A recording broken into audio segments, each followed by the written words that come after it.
This is the Environmental Protection Commission regular meeting and public hearing, Wednesday, January 8, 2025.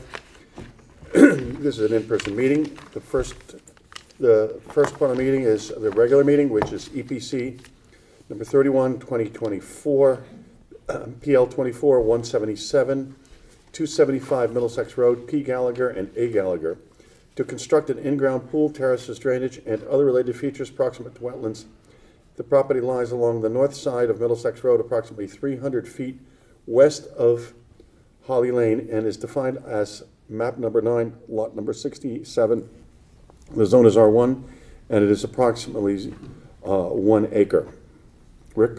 Sir, Chairman, the application has made its way to our agenda this evening for acknowledging its receipt and accepting the application, and for the commission to determine that based on the review of the preliminary plans and reports and inspection of the site, if one, that the application warrants a public hearing to discuss the issues, and also for us to solicit any preliminary comments you may have.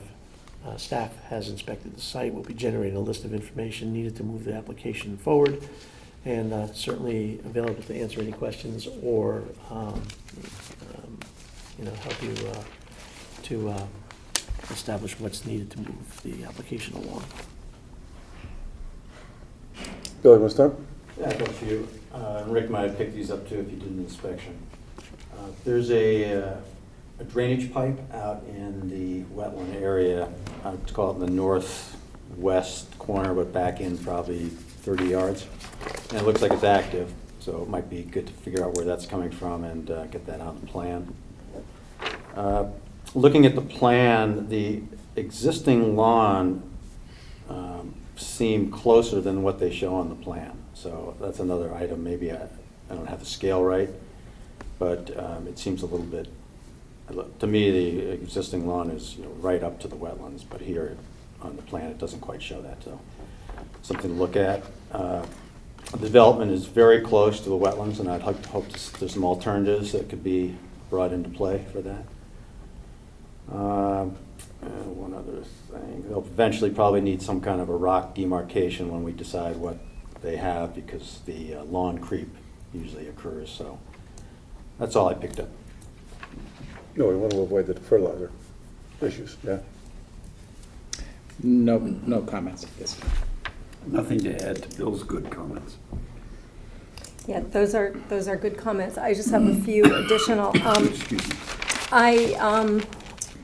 There was a comment from the soil scientist about how the site hydrology was modified by a subsurface storm sewer system that discharged to a catch basin in the rear portion, and I think that's what that is. That's probably it. And I was just wondering, is that something that this commission approved when this house was constructed? We'll do some research and see. Yeah, I was wondering about that.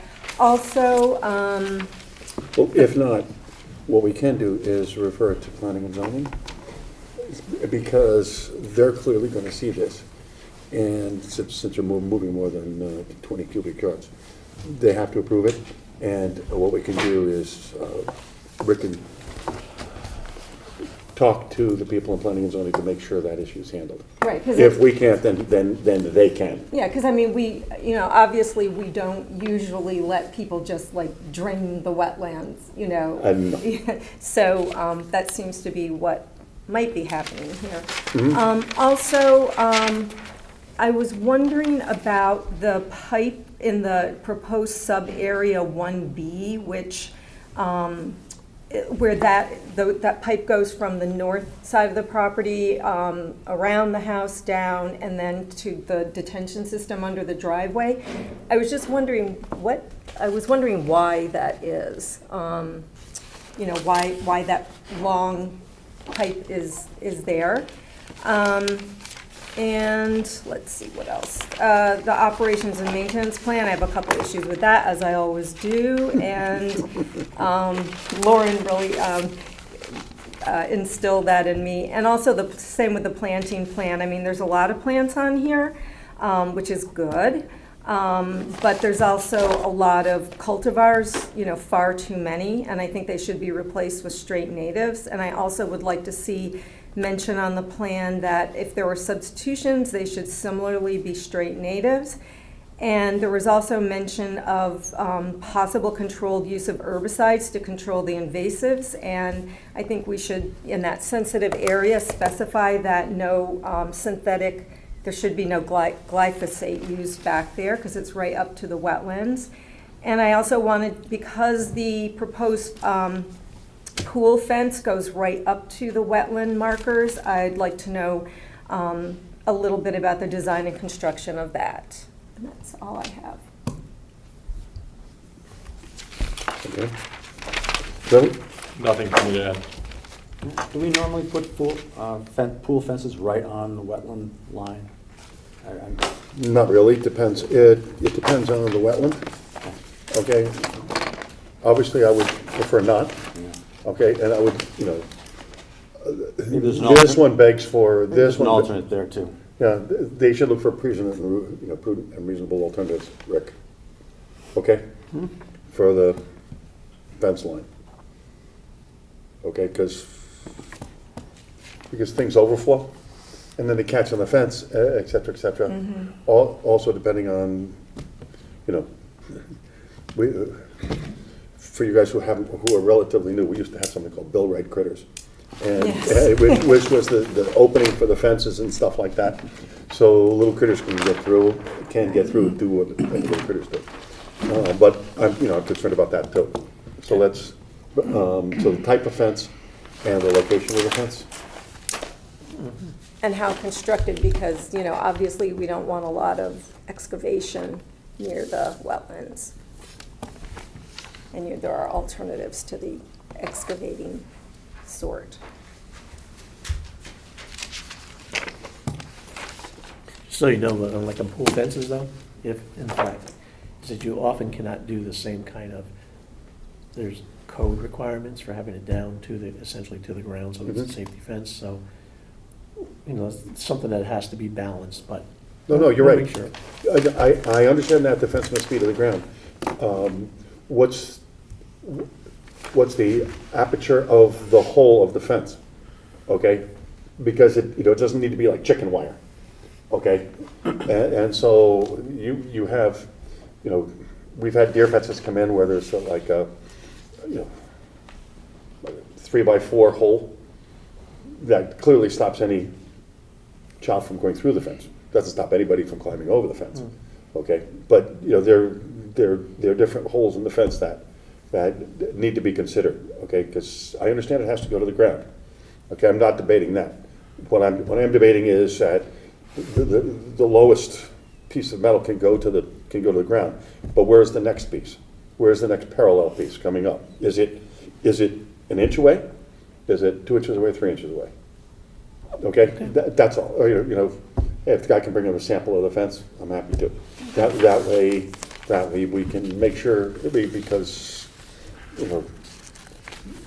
smaller animals have to be able to get through it and do their thing. Okay, so. Yeah.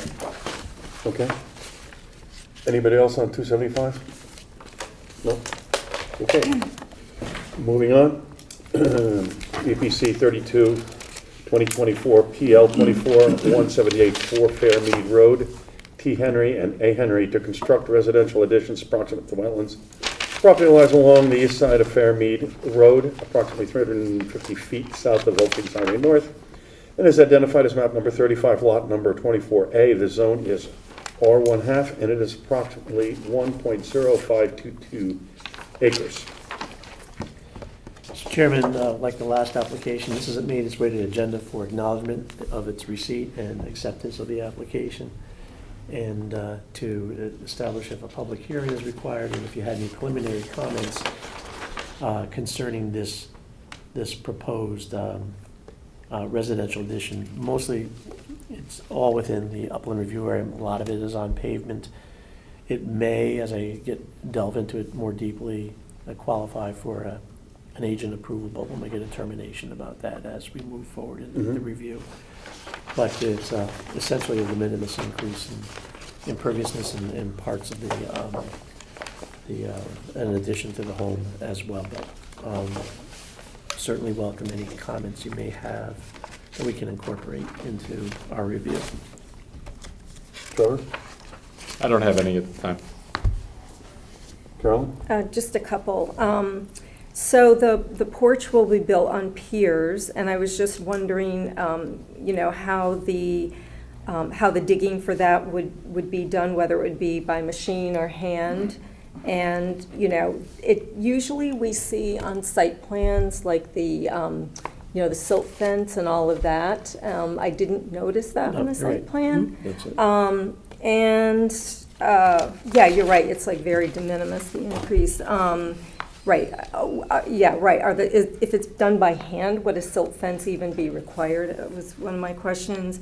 I would just want to ensure that any machinery or any stockpiled material and building materials are kept, as far away from the wetland areas as possible.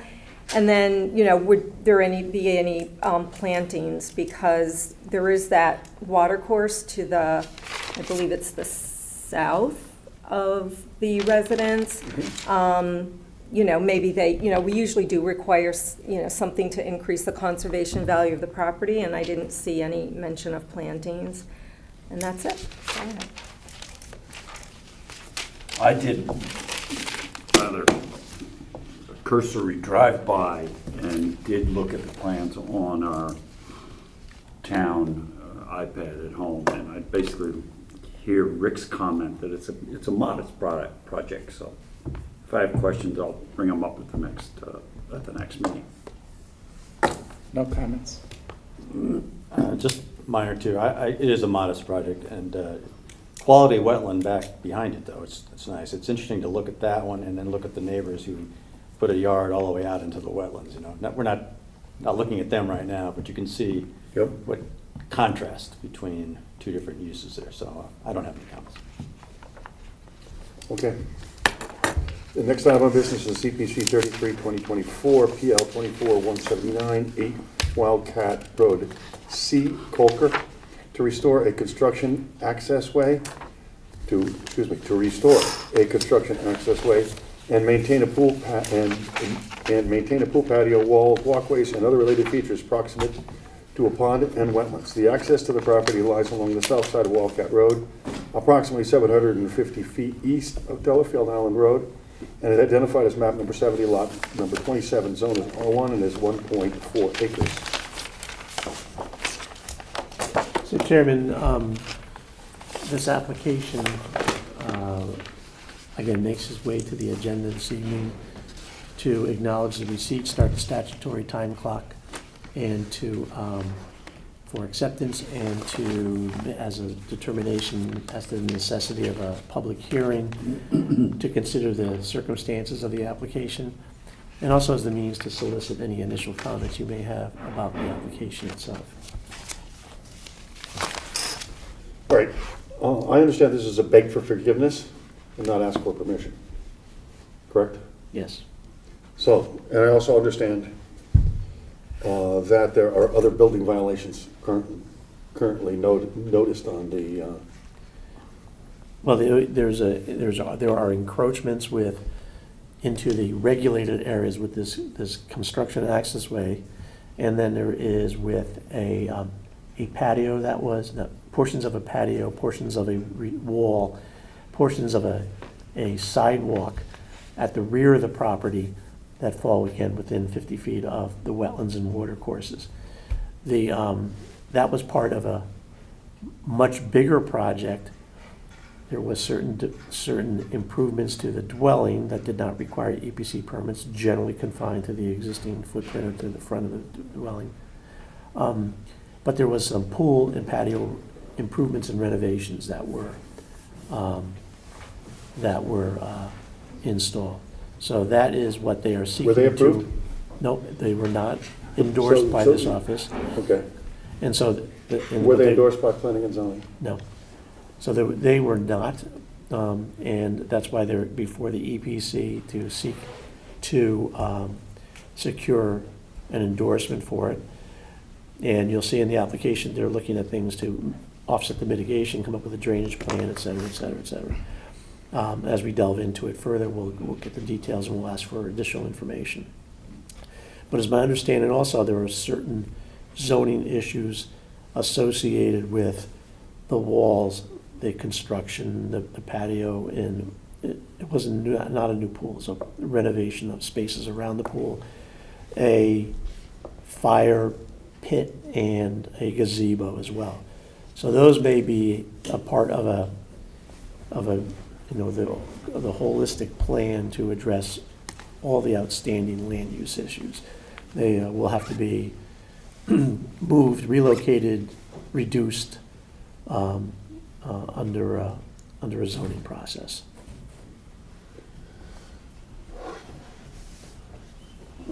Okay.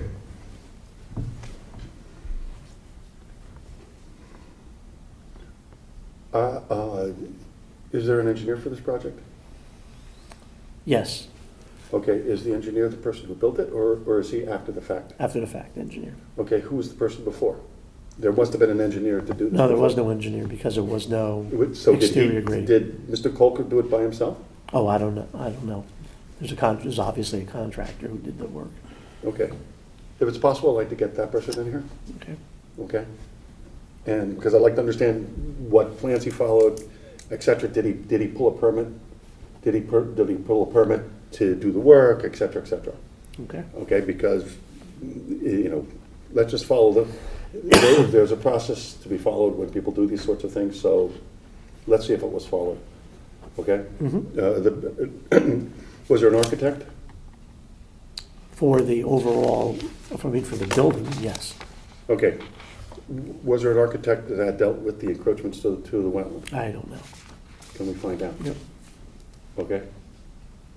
And I'd like him here, okay? If because the architect has to understand what he's building, and if there were encroachments, he should have realized that, okay? So I'd like to understand that. Was there a landscape designer architect? I don't know if there was at the time, but there's the current development, we'll call them the team, is doing environmental No, I landscaping understand, design. this is after the fact. Okay, before the fact, was there somebody? Oh, I don't know. Okay, can we find out? Yep. Okay, can we find out? Yes. Okay.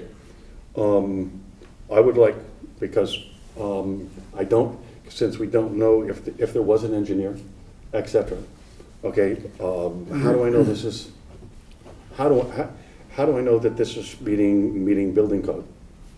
Okay, because we didn't have a plan to start with, okay? You guys are gonna get your chance, don't worry. So,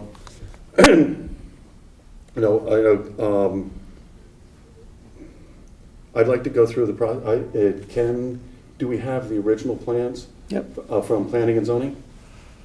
That, because the guy came to planning and zoning and, okay, maybe he didn't. Did he just, was there, okay, let me rephrase the question. Was there an original plan submitted to planning and zoning before he did all these renovations On the dwelling. on the dwelling? Mm-hmm. Can we have those as part of the record? Yep. Okay, I would like to see that. And then I'd like to understand, okay, from the architect, from the engineer, the prior engineer, how did we get from A to B? Okay? Because, I saw it. And this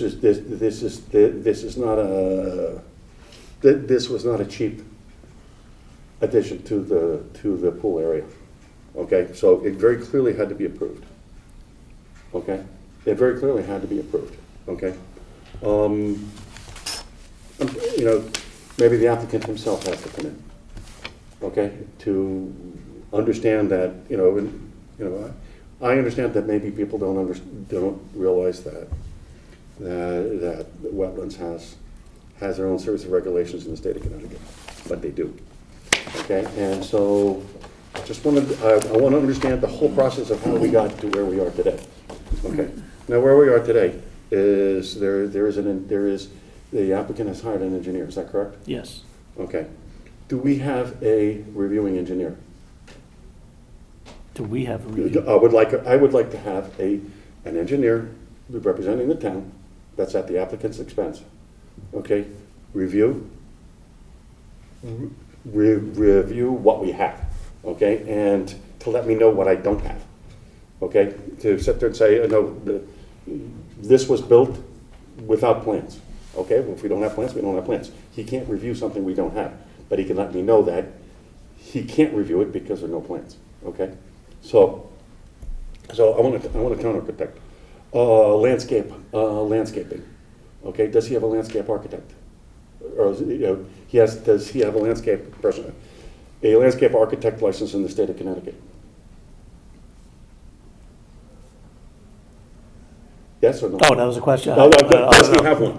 Oh, I don't know. Is the engineer, is the new engineer for this application here? Not here? Okay. Okay. I want a landscape architect.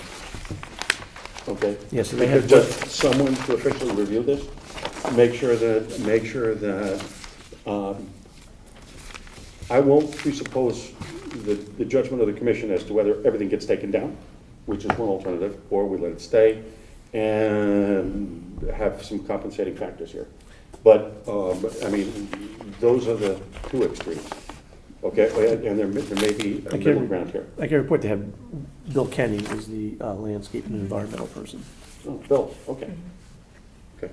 Well, I would like someone to review that, okay? So that we don't get, we have an alternate opinion, okay?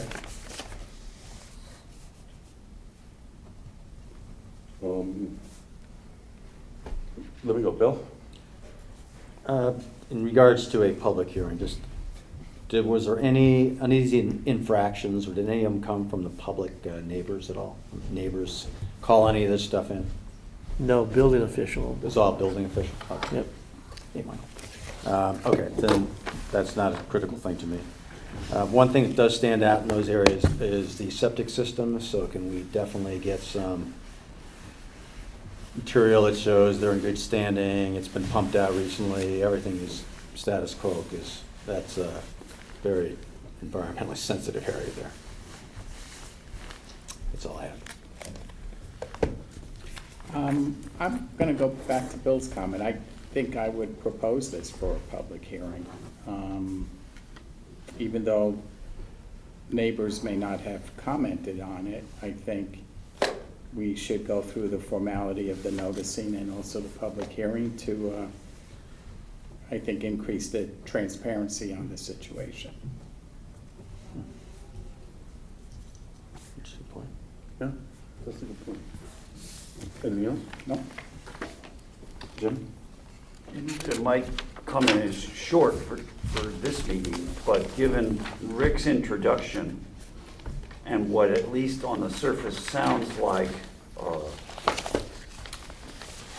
reckless, maybe too strong a word, but some behavior out there on the site that's not meeting our typical rules and regs. And your line of questioning, Eric, my question is simple. Why is this even on tonight's agenda? How does it even get here? Well, yeah, I mean, anybody has an opportunity to file an application for permit. They were given notice, albeit not a violation notice, but it was brought to their attention that there were issues out there that were not consistent, that it was unpermitted. And And so they what are have- they looking for tonight then? Just for Because acceptance to start the application process to see if the commission will consider, the process to grant a permit for the encroachments, which include this construction driveway, and that'd be to remedy that, but also to do, Correct the, if the sidewalk could remain, if portions of the wall can remain, and portions of the patio. That's the extent of our encroachments. I'll just wrap up quickly by saying, would those additions or sidewalks or items you're referencing, would they have passed muster with this commission had they been here on a proper schedule before? I don't know, perhaps. I don't know. I don't know. We didn't look at reasonable and prudent alternatives, and given the topology of the place, that's something to consider. That's all I have. I don't know, okay, you sit there and say, hey, I wouldn't, I'd be prejudging what's gonna go on, Yeah. but we don't know. All right. And so, Thank you, sir. speaking as one commission member to another, something to go, but would we have approved it? I don't know. Should the Yankees have signed Juan Soto? I don't know, maybe so, but, it's sort of like it's done, okay, at this point in time. Sorry, Carolyn? The pergola and the fireplace are both non-conforming to zoning rules, so it mentioned in there that they might be moved, if they don't get a variance. Obviously, we would want to know where they're moving them and if that's going to be in the upland review area. We saw on the site plans that the wetlands were marked at either end of the property. The upland review area was dotted there, and there was also mention of a wetlands report under the notes under existing conditions plan. There was mention that the wetlands had previously been delineated by Stephen Danzer and Associates, but I did not see any wetland report on file here, and I think especially given the unusual nature of this property where, the water, there's the pond, and then the water course is piped. I think it's in a 12-inch reinforced concrete pipe to the other end of the property, and then it goes on into the neighbor's wetlands. I'd like to see a soil scientist report. So I think that was the soil scientist's report. That is? That's what he's referring to, from Stephen Davis. We'll look into it. Okay, and then, they mentioned that a portion of the driveway will be replaced with porous asphalt to meet stormwater storage requirements because of the increase in impervious surface in the back of the property. A couple of things. On the site plan, it mentions that they meet certain New York Department of Transportation specifications, but I wondered, we haven't done a lot of porous asphalt driveways, so I'm wondering, does Connecticut Department of Transportation have its own specifications, and do they meet that? And if so, do they meet that? And then Also, adding on to that, if you have porous asphalt, it requires maintenance. Significant maintenance. Yeah, and I was going to ask. And an owner who, has to vacuum it up so that Right. salt and sand doesn't get into it, broken down leaves, et cetera, et cetera. Given that this applicant has already violated a bunch of things, a bunch of the rules and regs, doesn't give me great comfort that if we consider the porous asphalt as a compensating factor, that it would be maintained over the life of the asphalt. That I just don't think that the applicant has shown not to want to follow the process and the rules and regs. Why would he do that? Yeah. Okay, that's actual work. I mean, I was going to suggest that we require an operations and maintenance for the But doesn't porous matter, asphalt, but, I used to say, yes, we can require it. Right. But I would go further and just say, he can do that if he wants, but in my mind, and he can come up and swear on a stack of Bibles that he's gonna maintain it, et cetera, et cetera. There's an issue of credibility. and then it's not functioning as designed. Exactly. Right. Last thing is, I had a few comments and questions about the planting plan, but since we're just accepting the application tonight, and I don't think Mr. Kenny's here, I'll wait until he's here to ask him questions about Good. that. Anything in particular, though, that we can at least? Let me see what I had written down here. I did have a couple things. Overall, there were some things about it that I thought were great.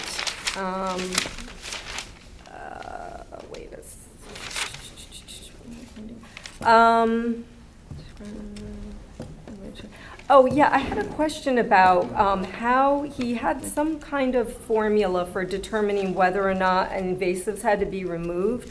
I won't say the whole thing because it was complicated and I didn't write it all down, but it was a formula for determining whether or not an invasive species. I just wrote that it was a little bit confusing. The formula led them to believe whether or not something would spread, and I had some questions about that. And then his management methods I thought were excellent, though. He was cutting, smothering, planting of with native vegetation to crowd out the invasives. I thought that was particularly good. I just wanted to make sure he mentioned other measures. He mentioned using fencing to prevent deer browsing, and then other measures, and I just wanted to ensure that there was no synthetic deer repellent. And then also, oh, right, there was a scheduled maintenance for managing the invasives for year 1, 2, and beyond. And I just wondered if there was also follow-up for ensuring that the plants survive and replacing if they don't. And that's all I had about the planting plan. Yeah, the only thing that really I have to add is, or ask, is how long had the work been completed in the wetland before it was brought to anybody's attention? I mean, this was the current status, so it's pretty well, it's, perhaps 80 to 90%. Okay. It was caught when somebody from the building office Well, the building department brought it to our attention. 'Cause brought it because they go out But with the a set of gazebo, plans. yeah, but the gazebo and like the fire pit and all that have just been recently completed, or those were done? 6 months? I mean, I couldn't tell you, but it's, Your best guess would be what, less than a year? yes. Looks new? absolutely, Yeah, Brand okay. new, yeah. It's still under construction, there's still railings missing and all those, lighting, a lot of elements that are still lacking. Okay, yeah, that's it for me. It's a good question. Does the town, Rick, subscribe to aerial photography? Yes, But it's So- dated, like it's difficult to check. It's I've regular. looked at a couple things before, yeah. Regularly updated. Because as it is now on Google Maps, and right now I can't. You I can't see don't know that. how, I'm not Yeah. at a, Yeah, tablets are different than computers for me, but I can't see the timestamp of the current site, which is thoroughly under construction. It looks like a construction site. The entire property, the vast majority of the graded portion of the property from the driveway all the way around the house is disturbed soil.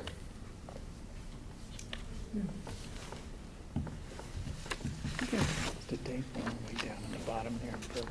so I guess the question is No. we have a good deal of information that we have to request, and are we having a public hearing on this application, and for what purpose? Is it public interest? Public interest and significant impact? Public interest. Public interest. And we'd vote on it. And none of you three mentioned a public hearing. What's your feelings? Jim? I'm kind of 6s and 7s on it. Okay. I'll go along with the consensus of the commission, but I don't know in this case that it's essential. What do you say, Carolyn? I mean, I feel the same way Jim does. I mean, I'm trying to think, in the public interest,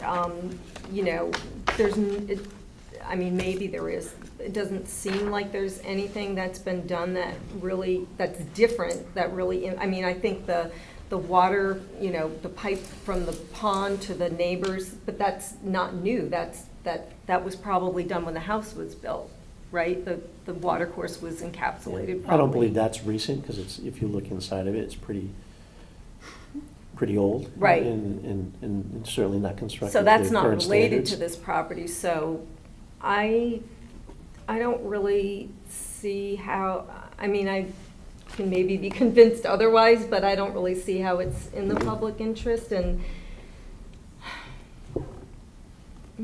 I mean, maybe, affect,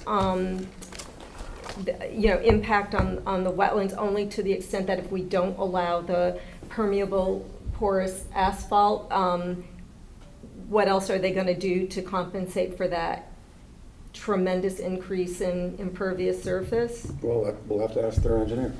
He has to come up with a proposal, reasonable alternative. So I guess I'm sort of, Okay. same as Jim.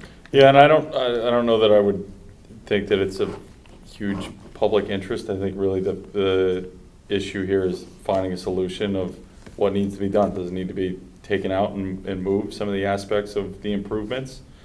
Do we ask for compensating factors? But I don't know that that's hugely in the public's interest. So, Yeah, I'm leaning toward Peter. These houses are very close there, even though there's large square footage, or large acreage. A lot of times people don't really want to interject what's going on around them, but if they're invited to, they might have some real serious issues. There are, one of the reasons why planning and zoning is it's not our preview really, but there's issues of things being too close and fire pits and such. So, I think this is something that maybe they ought to get a chance, and maybe they won't be interested, but give them a chance. Michael? I think I agree with Bill and Peter. I think it would be of the public interest as it relates to the abutters. All right, As it relates to the Abutters. abutters, okay. all right. In order to do this, I need a motion. I'd like to motion for a public hearing in relation to 8 Wildcat Road in the interest of the public interest. Is there a second? I'll second. All in favor? I guess. 5. 5. Okay, all against? Okay. You can abstain too. Okay, 5, 5-2. 5-2, who was the other dissenter? I think it's Trevor and I. Okay.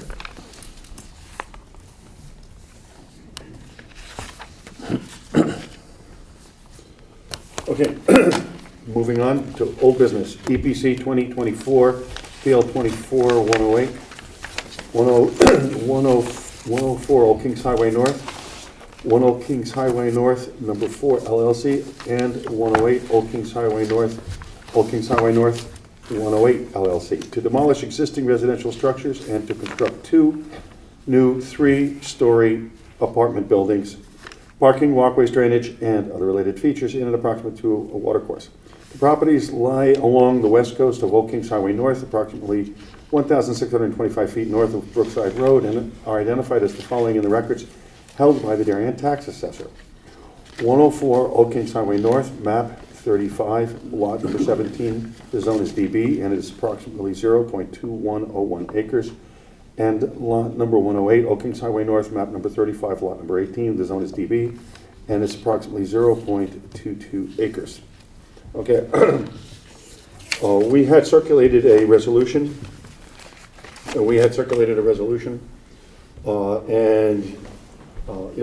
First, even before I start with that, I'd like to thank members of the commission who spent one heck of a lot of time of their free time without being paid on this application.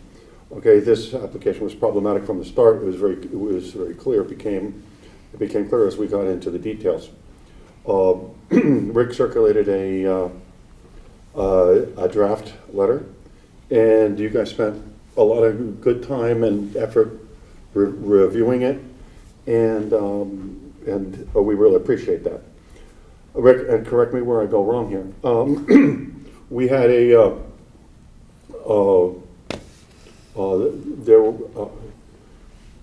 the applicant has decided to, at the last minute, Rick received an email at 5, what time was the email? 4:34. 4:34 today, withdrawing the application. Okay, withdrawing the application. I don't know what the applicant intends to do, but what is, he requested a copy of the draft denial, and after consultation with outside counsel, we gave it to him. We gave it to Wilder. Okay, all of this now is a matter of public record, and I've asked that even though we're not going to vote on it tonight, and it'll be marked as draft, it's part of the public record and it's part of the public interest at this point in time. So Rick, that draft goes in the file for this, goes in here, okay? I have no idea what the applicant intends to do. And I suspect we'll be seeing this one in the near future, okay? But I wanted to thank everybody here for, we were here till after midnight one night. And, I think we even gave the janitor triple time. So he thanks us. But anyway, I'll move on, having said enough on that one. Rick, you want to add anything on that? No, I think that, we identified a number of issues that were, that was at our December 18th special meeting where they had discussion and deliberations, if you recall, down in room 118. And a lot of good ideas came out of it, and a lot of good constructive ideas and issues that the commission was concerned about were raised. We did put it into the resolution, and I do thank you for you guys going out there and really looking through it and clarifying. It was a great assistance to me as we started to generate this draft resolution. But if you recall, many of the essential elements had to do with the structural integrity of the existing crossing and what the impact was going to be if in the event. Do they have to reconstruct it? Did they have to come up with an assessment of what the structural impacts are going to be, drainage impacts, environmental impacts are going to be? We did cite, the significant increase in imperviousness and diminishment of the buffer and the loss of green space with a potential impact on the water course. The whole discussion of feasible and prudent alternatives and the necessity of giving it greater time and attention to come up with plans that provide meaningful alternatives. We identify things such as flood risk, not only off the property based on the testimony of the abutter, but also on the property where Building A was going to be sited. Also, certain elements that the board raised about the practical elements associated with this project and the ability to protect the regulated areas, but at the same time be able to do certain maintenance activities. One of the things that they particularly cited as being important was things like snow removal, what the impact of that was going to be. The availability of the design professionals for questioning and clarifications was raised by the applicant, as well as the whole concept of submittals and meeting deadlines and allowing the commission members the adequate time to review things and to seek our outside professionals to review these things and clarify impact.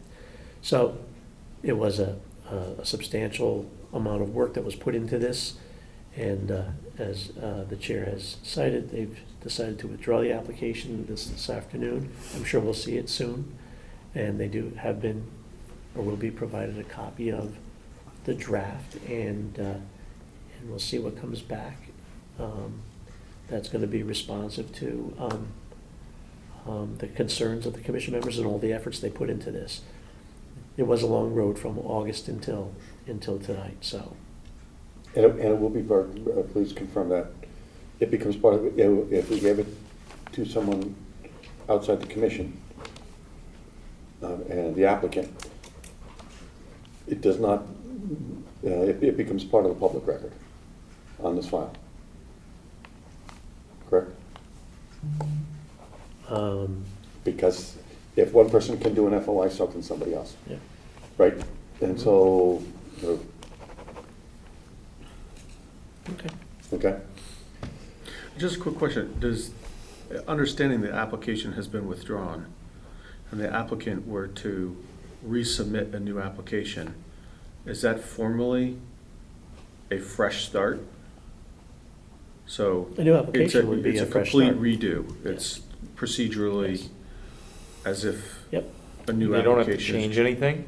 Like meaningfully change any of the plans or the drawings or anything to just resubmit it? Well, they have a. He can do that. Yeah, that wouldn't be a You good know, idea. He can do that, okay? I'm Okay, not saying yeah. that'd be smart. Okay. Okay, I'm not saying that'd be smart because very clearly, a lot of us, you know, a lot of us spent a lot of time on this. And so we'd sit there and go, what's changed? What makes you think we're gonna change? Because very clearly, we've received a lot of knowledge on this one. Sure.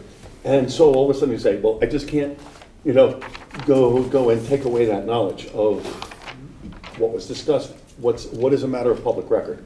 Okay, what you have on your thing here is public. But to Michael's point, would he have to address all or most of the concerns in the draft to then be able to bring it back, or no? He can do what he chooses, okay? Got it. I'm not going to do, I'm not his, you know, I'm not, certainly not getting paid to be his advisor. Sure. Okay, but if he came back with the same plan, you know, he has to expect the same result. Sure. Okay, and so, and if he came back with the same plan, I go, what's different? And, you know, we would have the same list of questions. And I suspect that the applicant's gonna look at that and try to address each and every one of those. Okay. Okay, and because if he doesn't, we're gonna say, well, you know, we told you once, you didn't listen. Okay, you wanna hear it twice, it's sort of like, no.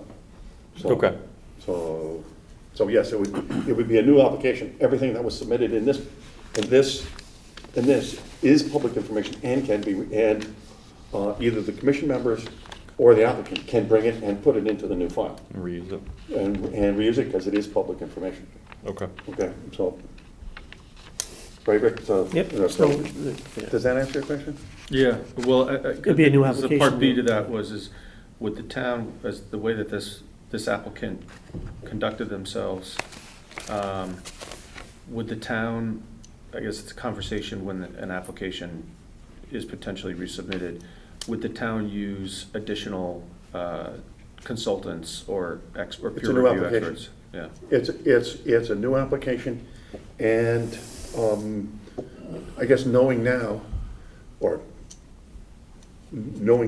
we should have known then, okay, we can request, under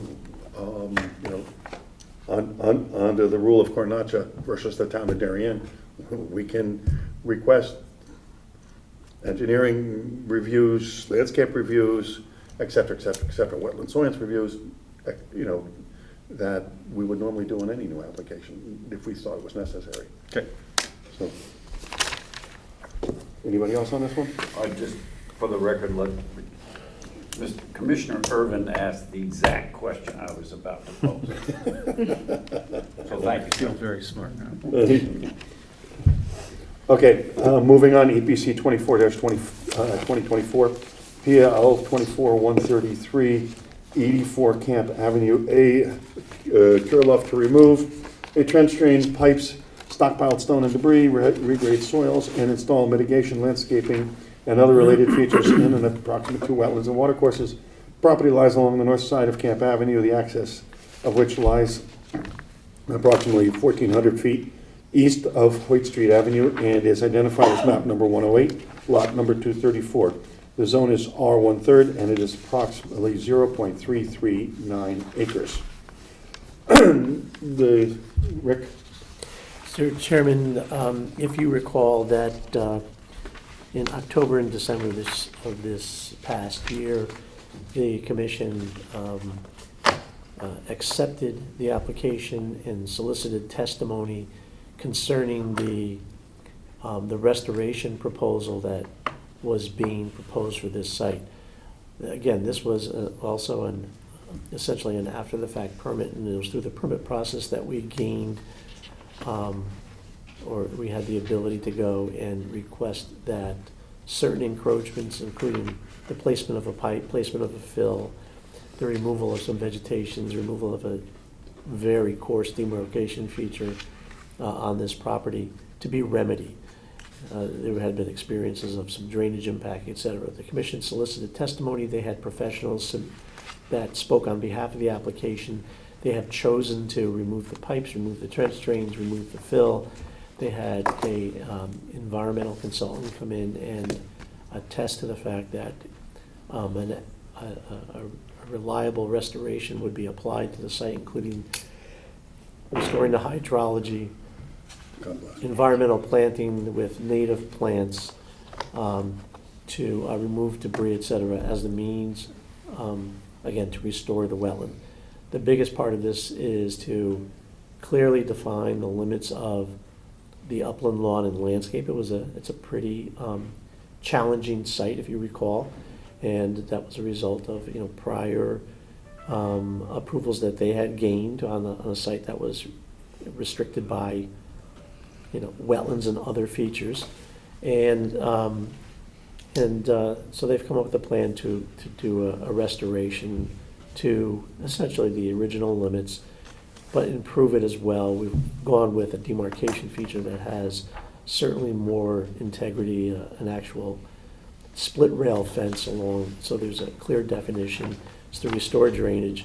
It's to restore positive drainage across the site, restore the hydrology of the wetland, and to plant it with native species that are more likely to be not only survive in the wetland, restore the wetland, but also be a positive visual and aesthetic part of the property instead. So with that, I was directed to, upon the completion of the testimony, I was directed to develop this resolution, and I'm available for questions,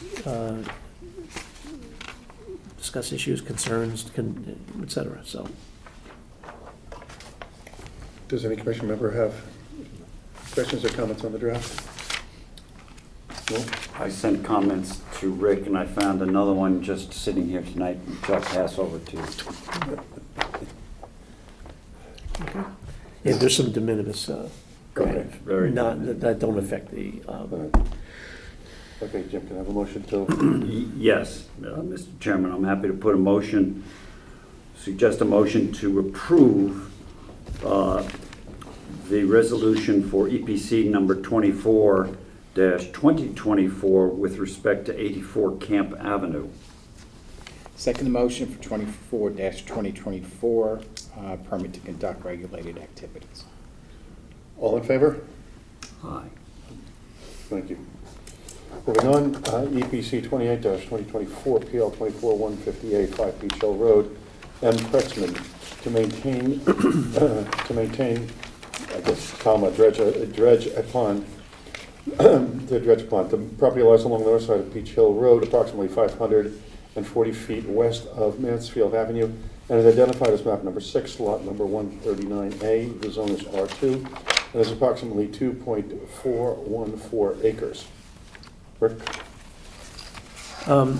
There's no real action for the commission tonight. The applicant has expressed the desire to defer from action tonight and to allow for the development of an additional amount of information. They're doing a maintenance dredge on the pond. They have thus far a very good plan. It's going to be a suction dredge, and they're trying to address each of the questions and concerns that were outlined by the commission. So they have a couple de minimis kinds of things that they want to provide, and so they granted an extension of 65 days in which to do it. I expect that they'll be back in a week or so, and then we'll hear it at the February meeting. Mm-hmm. Okay, moving on. Approval of minutes. Everybody has November 21st, 2024 special meeting, public hearing. Does the commission members should have gotten copies of the approval of the minutes? Susan, Millard, McGinnis, and Bain were in attendance at that meeting. Okay. So, any questions or comments on that? No. No. You were in attendance, right? I was in So attendance. you can move. And Can you make a motion to said approve? attendee did send some comments Go ahead, Jim. to Rick. I'm happy to make a motion to approve the minutes of the special meeting and public hearing of this Environmental Protection Commission dated November 21, 2024. Second the motion to approve the minutes, November 21, 2024. All in favor? Aye. Okay. Thank you. Moving on to other business, public hearing. EPC 29-2024 PL 24-162 3 Seagate Road, J. Leanne, to construct a private replacement timber vehicular bridge in and within close proximity to the wetlands and watercourses. The property lies along the west side of Seagate Road, just south of the Boston Post Road, and is identified as map number 53, lot number 58. The zone is R1/2, and it is approximately 0.36 acres. Rick? Chairman, I can offer some basic housekeeping I'll give for the public hearing process and a very brief description of the project. I don't know if the applicant requires some time to set up if they're making a presentation, or you just want me to proceed. Does the applicant want to use the, It's not,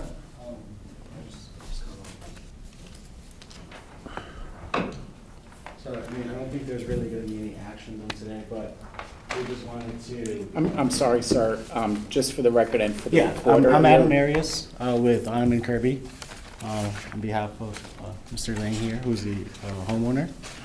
Well, let me do some of our basic. yeah, why don't you go through your, Okay, so we have to add and some then, things. okay, let me set up for the public here. What happens here, Rick's going to give us a summary. I'm sorry, sir, I forgot your name. Adam. Adam.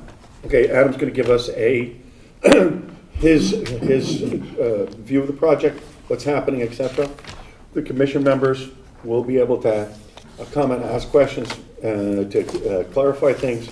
We're then going to have, I believe, Joe, you did a review on this. Correct. And so I think your letter is on file.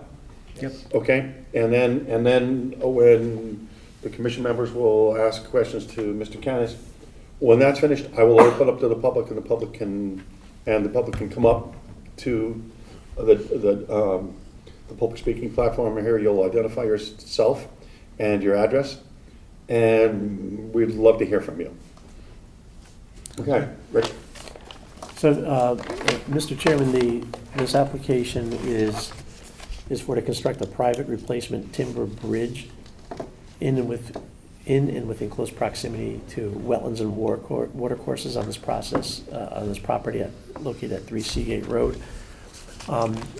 Back in November, the application materials were submitted to the EPC offices. In November, it was presented to the commission, and the commission, as we did at the beginning of tonight's meeting, acknowledged receipt and made a determination as to the necessity of a public hearing, and also outlined a basic palette of information that's needed to move the application forward. At that night, the board determined that a public hearing would be required based on public interest and impact. We provided what they call a Section 9 letter, which outlines the requirements for a public hearing back on December 4th. We formalized our request for information on the critical issues that are pertinent to this application also back on December 4th. Important to the public hearing process is notice to abutters, which the applicant, the direct notice was forwarded to the abutters by direct mailing, certified mailing, within the requirements, the timeframes established under the regulations. We did our part and filed I did file and posted on in the Darien Times, the legal notice that was published twice in accordance with the regulations. We also made a referral to the City of Stamford Town Clerk, given its proximity to the corporate boundary. So the essential housekeeping requirements have been addressed that allows for this public hearing to take place this evening, or at least be in this initial session to be opened. I want to note that for the record, that some of the materials that have been part of that record, there has been a proposed site plan that has been provided. There's been a narrative dated November 8th, and the prior one was dated November 8th as well. There was a soil investigation report that was dated January 31st. We also added to the record, at least on the initial processes, we made a referral to our peer reviewer for engineering matters, and Time Bond, Mr. Canis, has provided initial comments that were dated January 2025. We had our initial comments again back in December, on December 4th. At the request of the commission, we did make a referral to the fire marshal, and he had one very brief comment that will have to be addressed as well, but there is an email from him requesting certain information. I also added to the record this evening my resume outlining my experiences over the past 40 plus years of doing this type of work, from inspector to the director of environmental protection in Stanford for some number of years, and the nearly 4 years I've been in here as well. Also make references to not only the electronic files, but also the hard copy files and the information that has been added to that along the way. Although it may be email, it is an effective part of the emails and other information that is an effective and required part of the references that we make tonight. We received today, and also as part of the record, and I know that I had transmitted it to you as well, there were two letters from the abutters as a result of that public notice that was sent.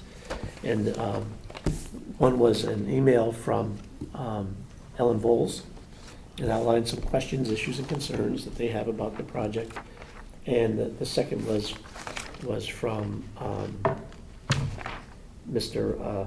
Swedock, who is also an abutting property owner. Again, outlining the questions, issues, and concerns that they may have about the application as well. Have you received those, Adam? I received the second one you mentioned. Yeah. Ellen, well, I haven't. Both of them have been transmitted to the applicant. Both have been transmitted to the commission members, and both have been submitted to our peer reviewer.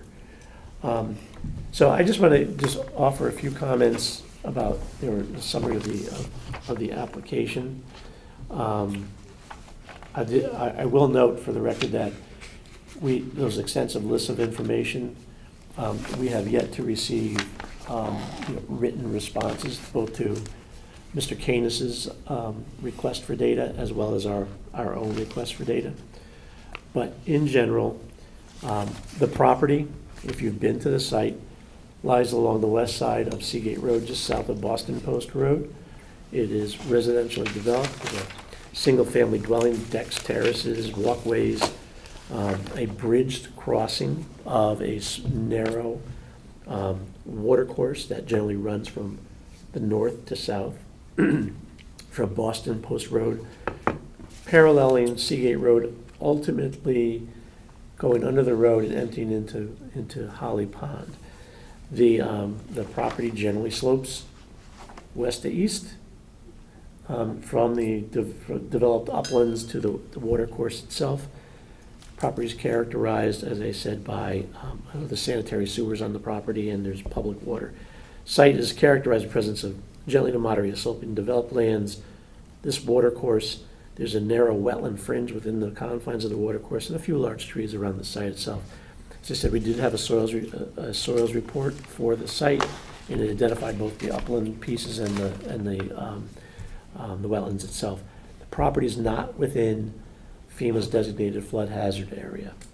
And those firm map references are map 536. That was dated July 2013. So the applicant seeks permission to replace this timber bridge. It has stone abutments and wood planking on top, and it's being replaced for general maintenance purposes. It's a bit derelict in its current form. Bridge provides the one single point of access, vehicular access to this property, serving the building itself. Reconstruction is going to necessitate removal of existing decking and framing, excavation behind the existing abutments to allow for the construction of new concrete abutments, and the replacement of necessary framing, decking, and railings. It's going to occupy generally the same location as there. It's reported that it's equal width and only slightly longer to provide for the new wider set on the bridge itself. So important issues to be addressed under the application is to assess the environmental impact on the wetlands and watercourses. The applicant is tasked to trying to show that he has avoided or minimized impacts on the wetlands and watercourses and areas of resource. Measures to preserve and enhance water quality, how they've addressed potential drainage impacts, address potential flood safety and other impacts, provide measures, and then to look at opportunities to provide measures to mitigate for the unavoidable impacts and improve the overall conservation values of the property. A development plan, as I mentioned, had been submitted. It appears that on the onset that the project will fit about a little more than 12 feet, 12 and a half feet, linear feet of watercourse, about 50 square feet of wetlands, and about 435 square feet of upland review area. Most of the area is comprised of existing development developed space, including the paved driveway, manicured surfaces. There's no expected, at least initially, losses of individual groups of trees or value, and grade change is generally low. Engineer has stated post-construction impervious coverage remains essentially the same, and there's no drainage impact as a result of an increase in impervious surface. And it's, although it's not detailed on the plans, the applicant asserts that they'll be using silt fences and so forth. I just wanted to note that we laid out a pretty extensive list of issues that need to be addressed, ranging from water handling plans, sediment and erosion control plans, the details of the bridge, the statements and assessments concerning drainage impact, flood impact. There's a history of flooding in this particular area as well. And then how they're going to affect the water crossing and the standards that you have to apply to a new structure. Those were all laid out, a plan that addresses like emergency preparations in the event of significant storms during the construction process. Again, we talked about the landscaping mitigation plans. And I think very important, if you're not aware, is to ensure that there's coordination between this project, and you've probably seen it in the newspaper or participated in it yourselves or watched it on Channel 79.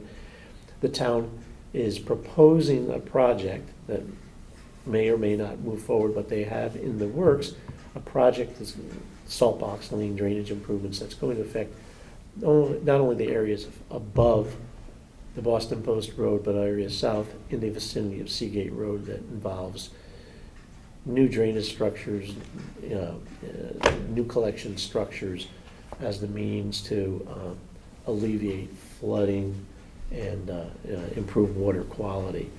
So we've asked the applicant to coordinate with Public Works to ensure that the efforts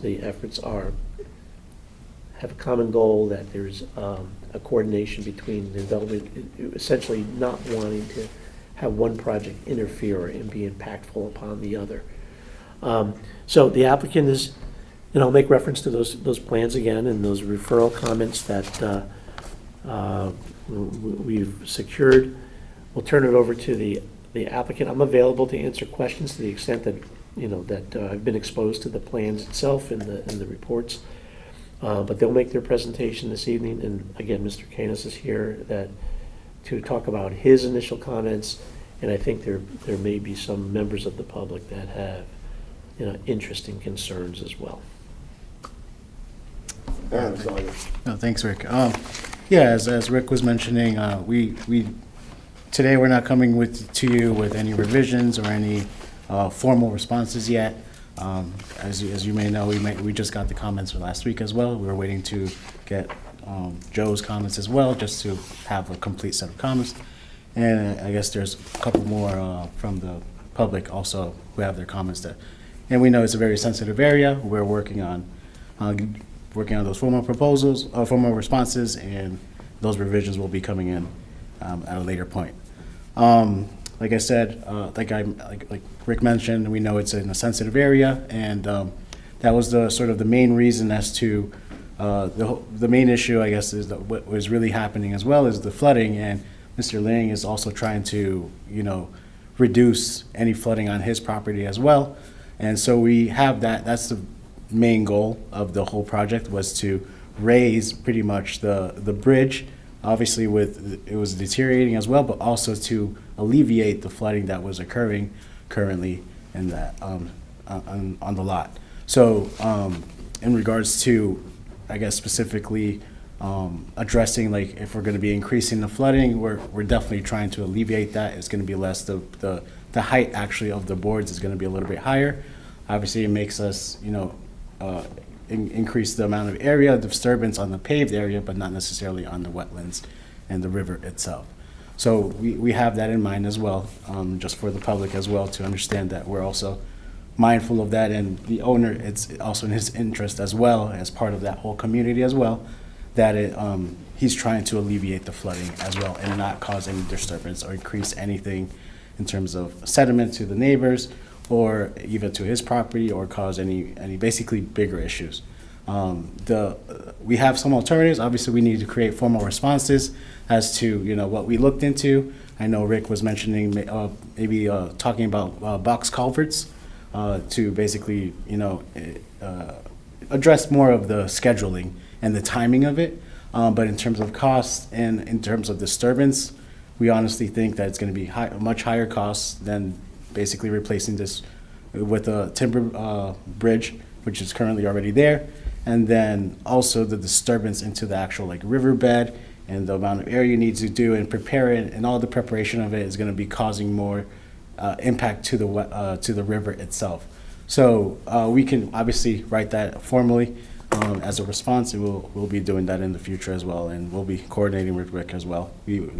Like you mentioned, we had a discussion with him before this meeting, even before we submitted the application, just to understand what was going on with the whole situation, and we're totally aware of what's going on. We definitely want to be basically collaborating and interacting with Taimon, since they're pretty much covered this whole area and they know exactly how much water and volume and have done analysis on this area as well.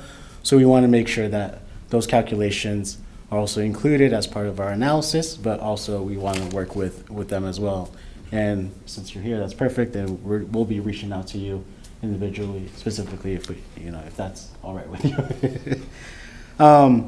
But yeah, we look forward to working with everybody and collaborating. Like I said, the owner is trying to mitigate the flooding as well, and obviously repair his only entrance to his building at the moment.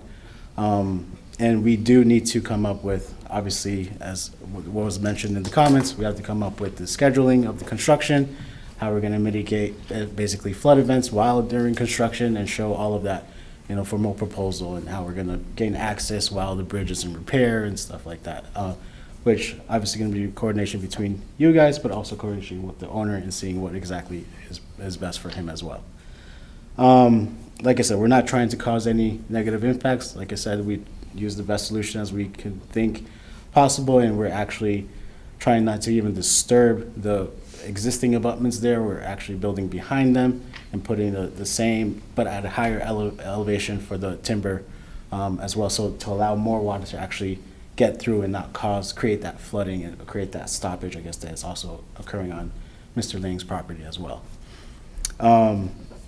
And that's pretty much it. We had some comments, I guess. Keith Werner is the project manager. I'm on here on behalf of him. We have some questions, but I think we can probably address those specifically. Or Rick, we don't have to do that here before we continue, I guess, with our formal responses. But we also wanted to hear if there was anybody here as well who had any other comments that they wanted to, maybe they were worried about and wanted to address. We wanted to listen to those and hear, obviously, what any additional comments that you guys might have regarding this project. Trevor? I do not at this time, no. Carolyn? I have a lot of questions. There we go. Sorry. So I want to talk about the abutments first. The reason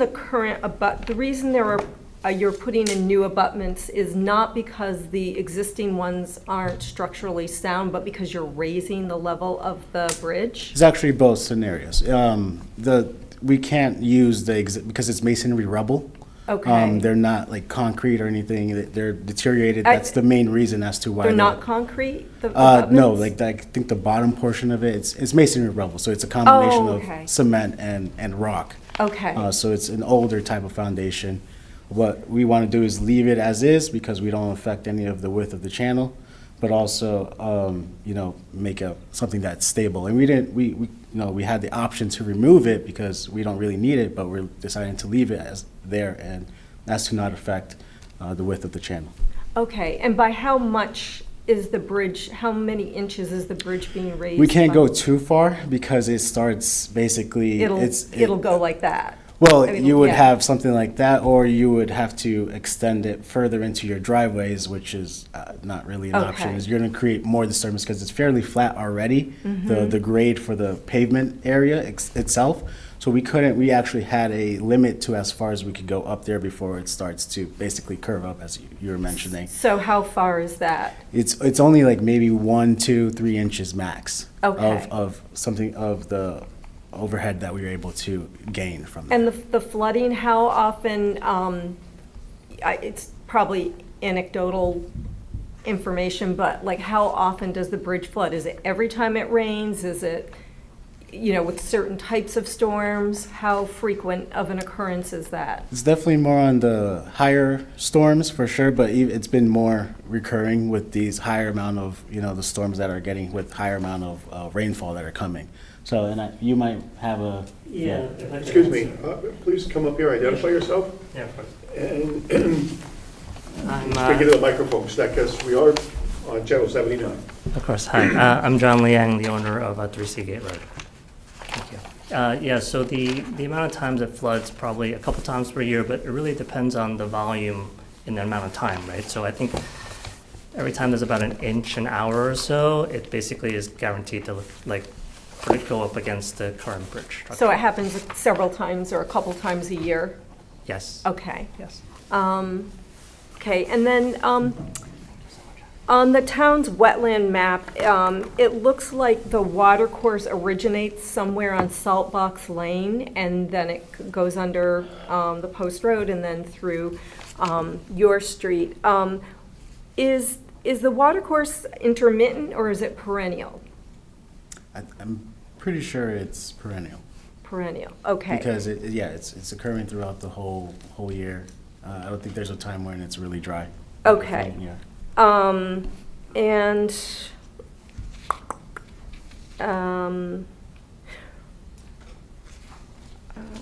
so, all right, the new abutments are going to be constructed behind the existing ones. Right, but is there anything else that will affect the watercourse opening, either reducing it in size or expanding it? And then removing the existing abutments, well, we'll talk about that later. So is there anything, so the watercourse is essentially going to remain unchanged? Correct. The only, obviously to create the foundation itself of the new abutment, you're gonna have to excavate a little bit around the areas, but inside the actual bed, the river bed, you won't have to need it, touch any of that at all.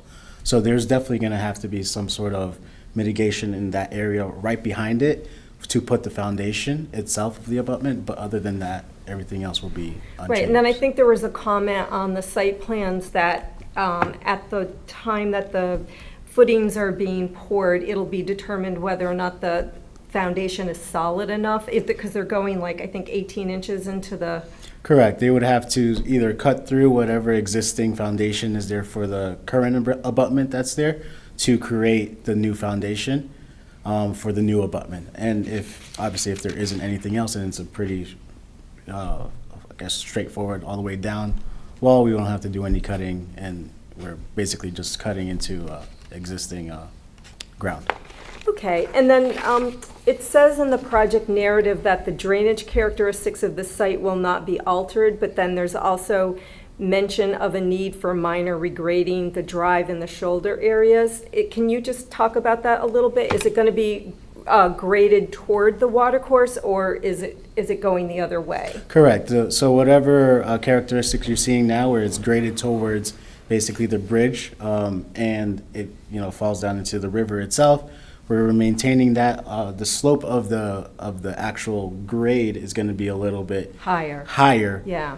Which helps a little bit in terms of you're not having as much water getting into the river, but obviously it's going to get there eventually either way. It's not that much of a difference. So the characteristics itself is going to remain the same. That's why we also try to keep it without having that little hump as well, just in terms of grading, to obviously for the cars to get through, but also to keep the characteristics of the drainage itself, of the watershed and stuff, going to the exact same But there won't be place. any increase in runoff into the No. watercourse. Nope. That was what I was concerned about. Okay, also in your narrative, you mentioned that there was a meeting with Rick and with Ed Gentile and Mr. Arias, that's me. you? Okay. That took place on August 28th, and that the proposed bridge was preliminarily agreed upon. At that time, was there any mention or discussion of the proposed drainage flood control project for Seagate Road and the surrounding area? Yeah, there Okay. definitely was. We wanted to basically submit in order to get the review going so that we can address the comments specifically. That's pretty much the main reason why we didn't continue with, I guess, providing the formal responses now, because we needed to actually get the comments. And at the time, did Mr. Gentile express any concerns about moving ahead with this project? Well, it was all basically if we can basically back it up and make sure that we're not impacting basically the stuff that Rick had mentioned earlier, where we're not impacting the neighbors, we're not impacting the main overall project that Tayamon has already analyzed, and obviously working with them, working with the neighbors, working with everybody, so everyone's on the same page and we can basically have a plan that everyone agrees upon. So it was more of just be careful, obviously, and make sure that you're not creating negative impacts on anybody or any analysis or report that's been done already. I might have some other questions later, but I'm gonna go let other people talk. Thank you, Rick. I reviewed the file quite thoroughly today. I remember this being on an earlier agenda, and I went to Seagate Road that time, and I was also at Seagate in your driveway, sir, this afternoon. And it's a little like Shakespeare, because I think we're asking you, putting you through much ado about nothing. This is a bridge that is being replaced exactly as it currently looks. Maybe it's 3 inches higher. And this person cannot figure out how this bridge has anything to do with flooding. It's God that does the flooding. It comes down this channel, it goes under your bridge, and goes off to Holly Pond. to me, there are no issues with this application whatsoever, except putting you through rather extensive deliberations to get approval. You have my approval. Thank you. I'm sure Mr. Liang is very happy with that. And he's like, finally, somebody understands what he's going The through. river is, the stream, is, am I right, it's 3 feet deep off? Yeah, like where it 3.5. sits, 3.5? Yep. The flooding isn't being caused by this bridge. The water is coming from under the Boston Post Road, heading like all water does to its final destination, Holly Pond. And if they get a lot of rain, it may over the banks of this little, channel that's 1.5 feet wide, 2 feet wide, something like And it that. still continues. It's not like And it goes anywhere it's else. gonna keep going, but it's not the Yeah. bridge that's causing the flooding. It's God.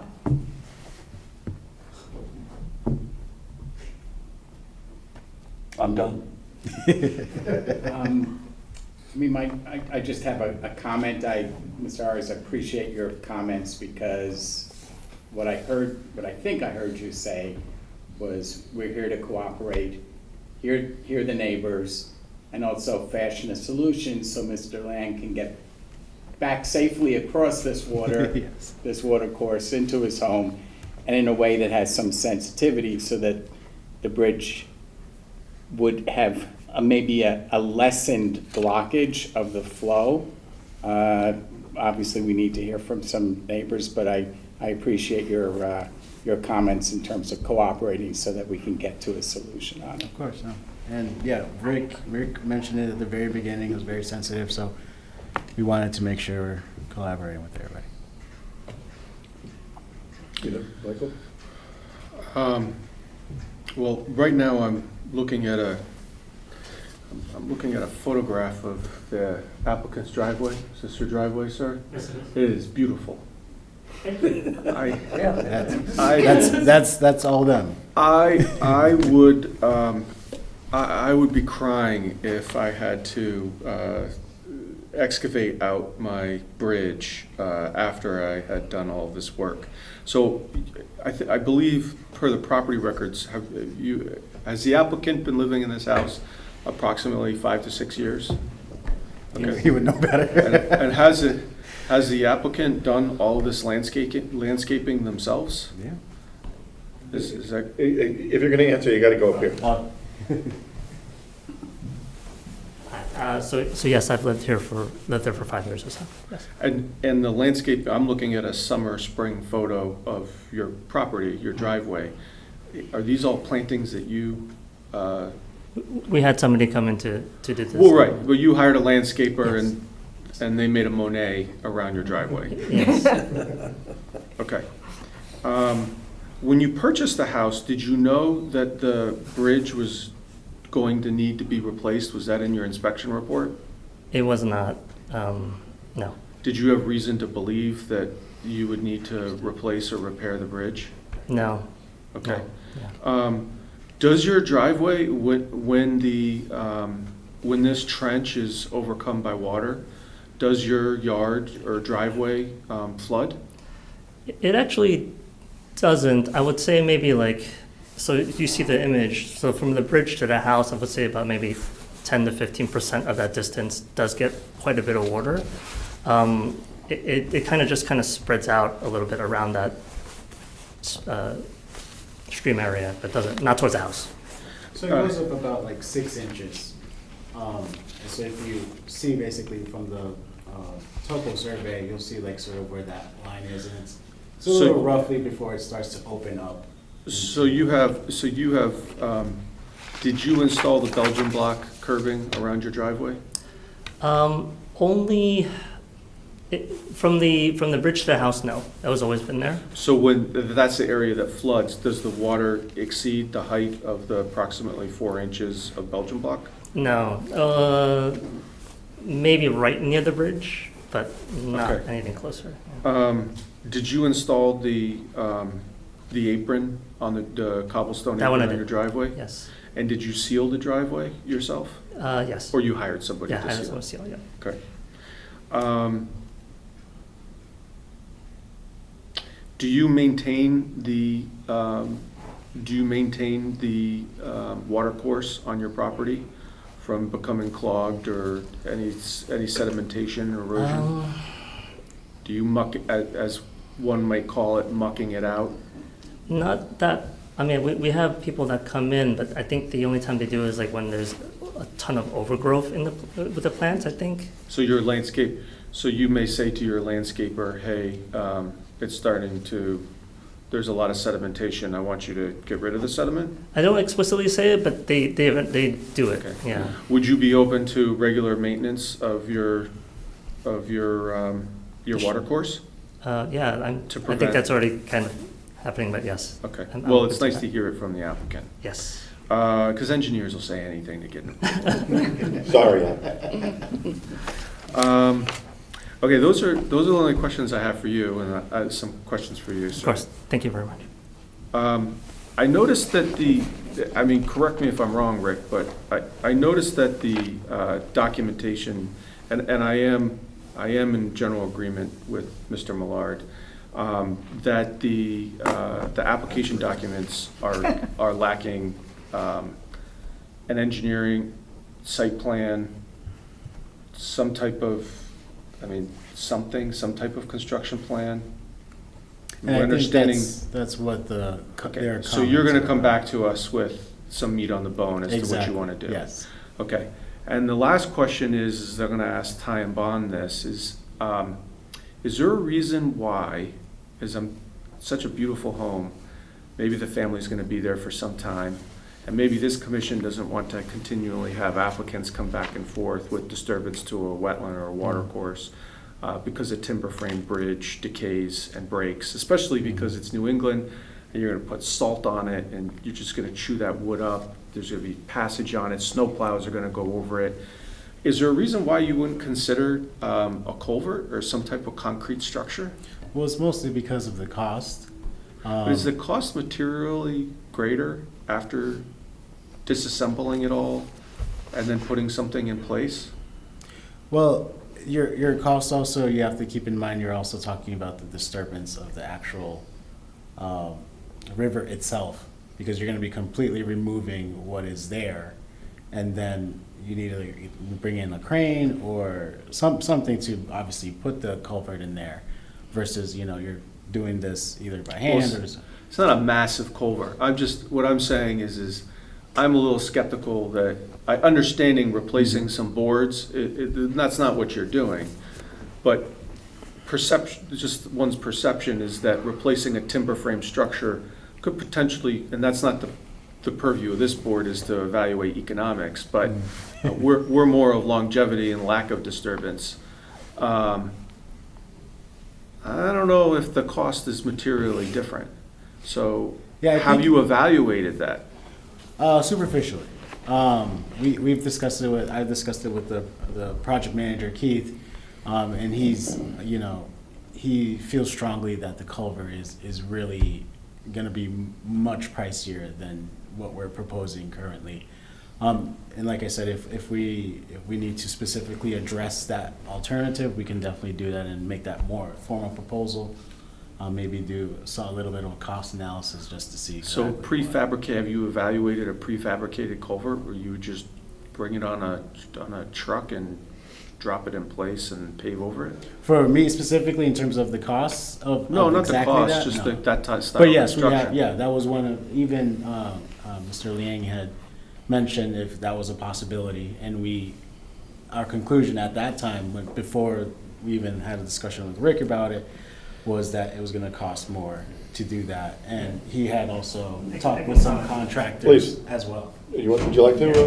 Just very quickly. Yeah, so I did make some exploratory, well, I questioned some contractors on how much let's say a prefab concrete culvert would cost. I think it's somewhere in the six figures, and probably they overshot me because it was the middle of there was still a lot of construction going on, so they just kind of threw a number out there. But and that number scared me off right off the bat, given that it's only, like you guys saw, probably 10 planks of wood at this point, right? So it's trying to also be reasonable here on the cost.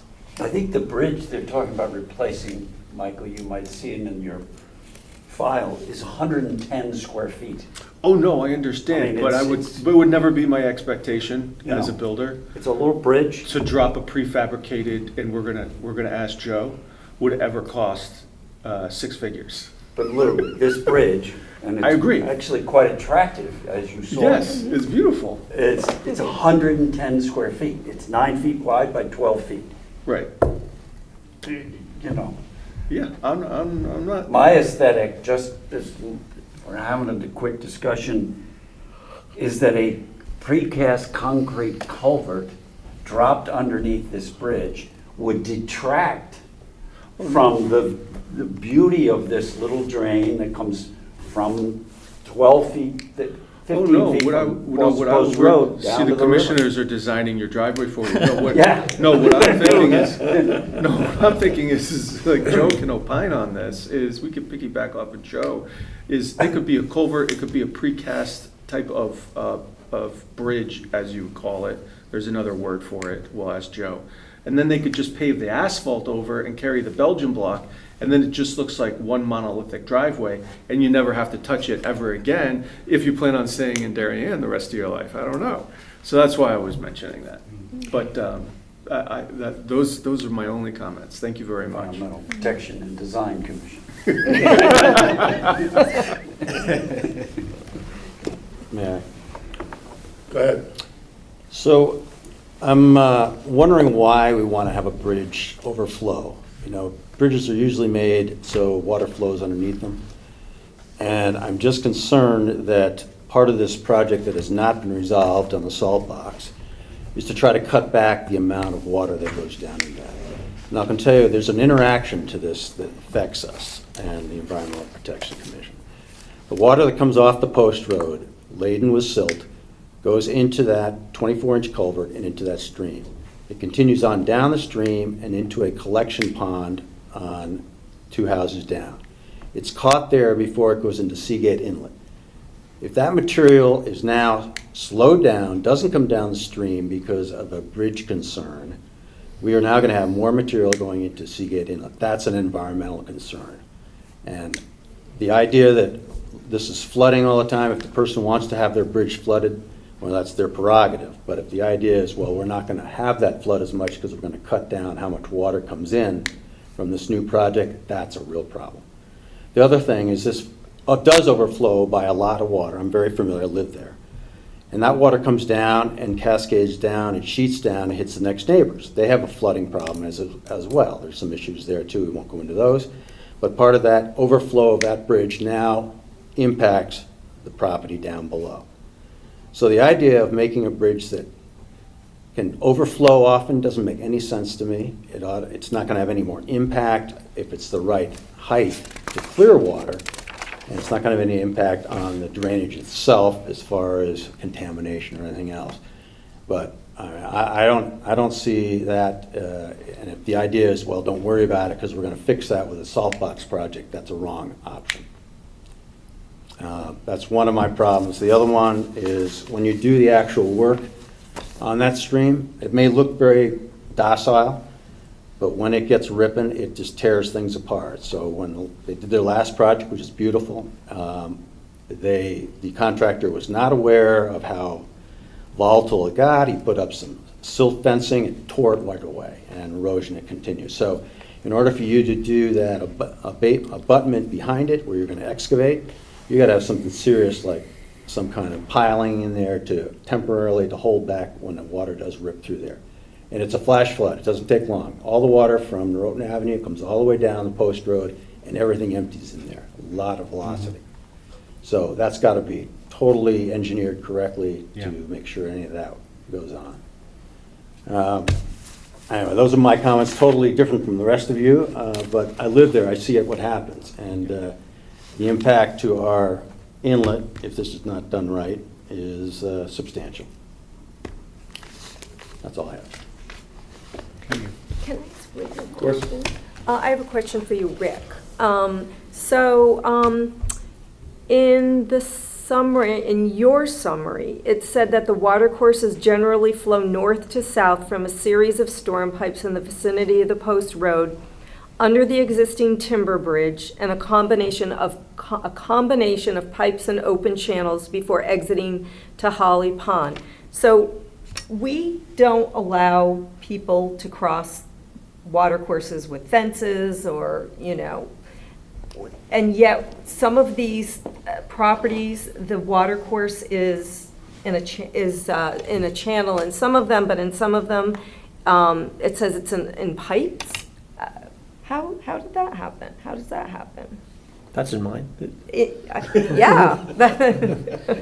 No, but it is. In portions. It's a pipe coming out from portions of the road Oh, that's surfaces. the pipe that you're referring to. No, You're not but referring to pipes beyond? No, there is pipes beyond it. So there's the bridge, Mm-hmm. there's the open channel, there's this bridge. The next property owner has pipes that provide for the which they drive over to get access to their site. You go further down the hill, further to the south, there's this small, let's call it a detention pond that's down at the bottom, or holding pond, or area that can be maintained. Then it goes into a pipe under Seagate, the extensions, and ultimately out to Holly Pond.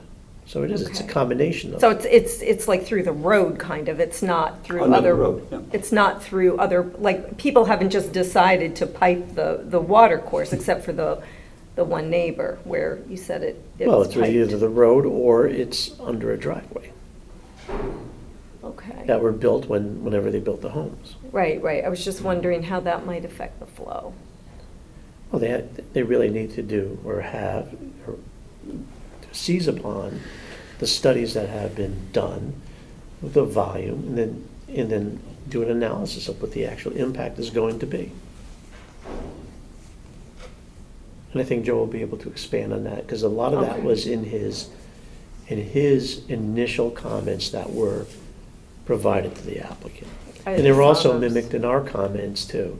The Mhm. standard for design of a new culvert over a stream crossing is, comes from the essential manuals that the state and Right. DOT use. So, I how do tried you- to how do you find those design? actually, and I couldn't. I would try to find those standards, and I couldn't. I Googled the exact terminology that was in the comments, and I couldn't find them. I'm sure the engineer can give you the references if you wanted to look through the manual. I have lots of thoughts going on in my head, but just one that came out. The fire marshal, the bridge has to be so a car can drive over it, because it is a driveway. What about heavier instruments like a garbage truck? Full. I don't know if he has garbage, but a garbage truck, a fire engine. Things that are multi-axle, but have a lot more weight. How does this bridge? Are you going to prepare the bridge to meet those? To be able to meet that? Yeah, they have. I think, if I'm not mistaken, the current total load that it can pick up is 233 pounds per square foot. So that accounts for basically any of the axles, I guess, going onto one of the bridge at a certain time. I don't think it's wide enough for, I think, both axles to occur at the same time. So that has been accounted for, yes. Because he doesn't have often those types of vehicles going through, but the ones that do, we accounted for those. I took a look at those specific ones. My concern is safety issue. Say, God forbid, he has a fire. Okay, well, the Norotan, I guess in his case, the Norotan Fire Department would come and, yes, they could park on the road and run hoses. Yeah. Because that they do that. But if they needed access into over the bridge, are they gonna look at it and go, scratch their head and say, can I do this or not? Okay, and I want to be sure that, the bridge meets whatever standard Bobby Bush, the fire marshal, comes up with. Okay, another thing would be an ambulance. You know, God forbid, and I don't like to be Calamity Jane here, but it's sort of, you know, it's a consideration that you as an engineer has to think about. So think about that and come back with whatever response. Or I don't know if the applicant has oil heat. So you Yeah. got an oil tanker that's full of oil delivering, 50 gallons to the applicant's home. I don't think you don't have an oil tank. No, I don't have, but they know not to go over the bridge at this point, just Okay. because we're currently in the process of trying to fix it. Yeah. But the garbage truck actually just stays outside. Okay. Okay. Is there a requirement for a private residence to comply with the fire, like with, for example, this application that was recently withdrawn, Rick?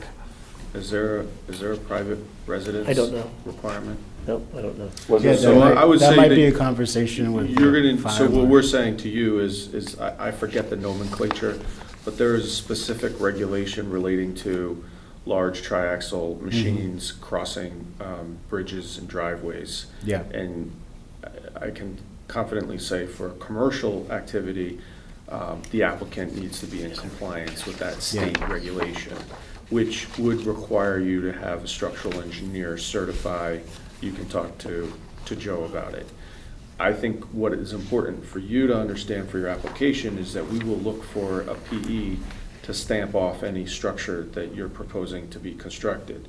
And that would relate to the strength of the footings and the bridge itself, right? Of course. I mean, I totally understand that a 8x8 timber is very strong, but we want to make sure that whatever's underneath holding it up is not going to wash out. Yep, Okay. completely agree, yep. Thank you. Is there any other member of the commission like to say anything? Joe?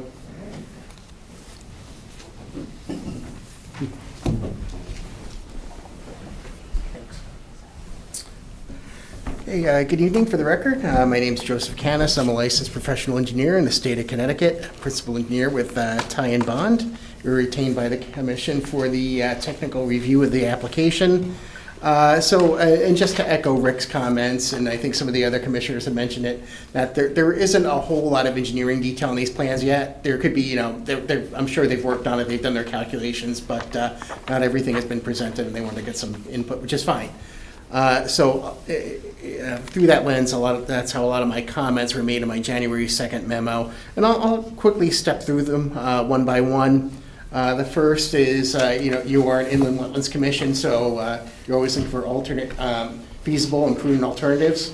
For this particular instance, where the bridge is going, it's going in the footprint of where the bridge is now. I think that makes complete sense. I think that is really the only location for it because it aligns with the garage doors and everything else. Another minor comment, just show the 50-foot upland review area that wasn't shown on the drawings that we got. My third comment is more about the hydraulics and the hydrology of the proposed crossing. Here we want to make sure, and the applicant has to do a kind of like a delicate balancing act, because the bridge isn't exactly the same. I understand there's probably some changes in the girder depth that could potentially impact. We just want to make sure that there's no upstream impacts nor any downstream impacts by that change in some of the dimensions there of the girders. So we just want to make sure that not only are the downstream property owners protected, from any changes in water surface elevation, increases in velocity, and that sort of thing. We also want to make sure that there's no adverse impacts on the upstream drainage as well. So that's what my third comment there centers around. I also have a comment in there about scour. Because these are abutments, we just asked the applicant to take a look under the bridge, take a couple pictures, document to see if there's a scour issue there. Because if there is, now would be the time to document that. I haven't looked at it, but I'm sure they have, and they could probably report back on that with some additional documentation. Let's see, so my fourth comment, actually, let me go back to the third comment because that was a multi-part comment. 3D, where I actually do speak about the proposed Salt Box Lane drainage project. My firm is the designer. I am the design engineer for that project. The way the plans are crafted now is that we are maintaining that 24-inch pipe coming into the top of the channel here. So that won't change. So the applicant should plan on the existing conditions flow, because there's no guarantee that that project's going forward. So they can't rely on any benefit from the Saltbox Lane project, potentially reducing the water surface elevation down at near the outlet, because there'll be more capacity into the drainage system. And Commissioner Bain had a question about just the overall how the water gets out, how that runoff gets in there, and how it evolved over time. During our preliminary study that we did for Saltbox, we consulted aerial photos from 1934 for the area. And this whole stream continued northward across the post road up into the Saltbox Lane area. And there was a pond near the end of Saltbox East. Of course, that whole development hadn't been built. And what happened over time is, as that development north of the post road was built out in the 50s and the 60s, that stream was culverted because there were no inland wetland regulations back then. So it was all culverted and piped down across the post road, and it outletted on the west side of Seagate. And at some point, I'm not sure when exactly, but there was a drainage system that was installed in Seagate. So what happens is, as the drainage comes south off of Saltbox, crosses the post road, hits a structure here, the low flow is directed into a 24-inch pipe and then into the channel that flows across Mr. Lang's property. Whereas the overflow continues straight down Seagate out to the outlet. So it's kind of a split flow situation there. Some of the additional comments I had was just providing a little bit more data, cross sections, more visual data that show not only the abutments, but the superstructure, the bridge deck, the railing above it. I also had some questions about the underlying soil conditions, just making sure that was looked at in case there's some differential settlement in the bridge, right? We only want to go through this process once. Let's see what else I had here. My sixth comment was about dewatering during construction. The new abutments will be built behind the existing abutments, right? But they'll have to dig below the below the elevation of the stream bed. So my concern there is you're probably going to encounter some groundwater, and you're going to have to pump that out in order to pour your footing. So I was just looking for a description of how the applicant intends to control that water coming out of there, right? Because we don't want dark water flowing down the brook, right, with sediment, because given the sediment concerns that the neighbors have. My seventh comment was just a question about how long the construction will take. Eighth comment was this bridge will be out of commission for a while. During construction, it was just more of a logistics question. How does the property owner access the property? That was the eighth comment.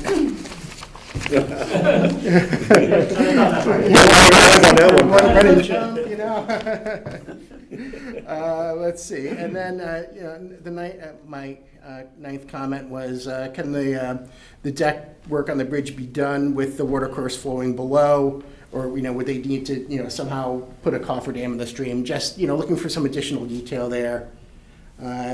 10 was a comment about bridge rails. I didn't see any on the one plan sheet that we got. 11th comment, they are changing grade slightly on the other side of the bridge, which I think is fine, but just show the limits of paving so we understand what those limits are. The 12th comment was about utilities strapped to the bridge. Just making sure if there are utilities that they're on the downstream side and not on the upstream face of the bridge, because if they're on the upstream face of the bridge, they're more prone to get debris strike. Let's see what else. Number 13. Rick had mentioned this too during construction. The bridge is under commission. There's a large hole for the abutment, and a major rain event is forecast. Just to what provisions will be taken to protect the downstream channel from further erosion and sediment. So the 14th relates to the Army Corps permit. Because you are crossing a water course, you are required to prepare a permit to the Army Corps of Engineers and the DEP. There are different permitting levels. Hopefully this will go through as a self-verification process, which is the most streamlined one. This is just more kind of like an informational comment for the applicant. 15 is to quantify the permanent and temporary impacts of the work. In view of the comments that I have here. And then the last comment was just a comment about silt fencing. It was in the narrative, but I didn't see it on the plans. So in general, I think, obviously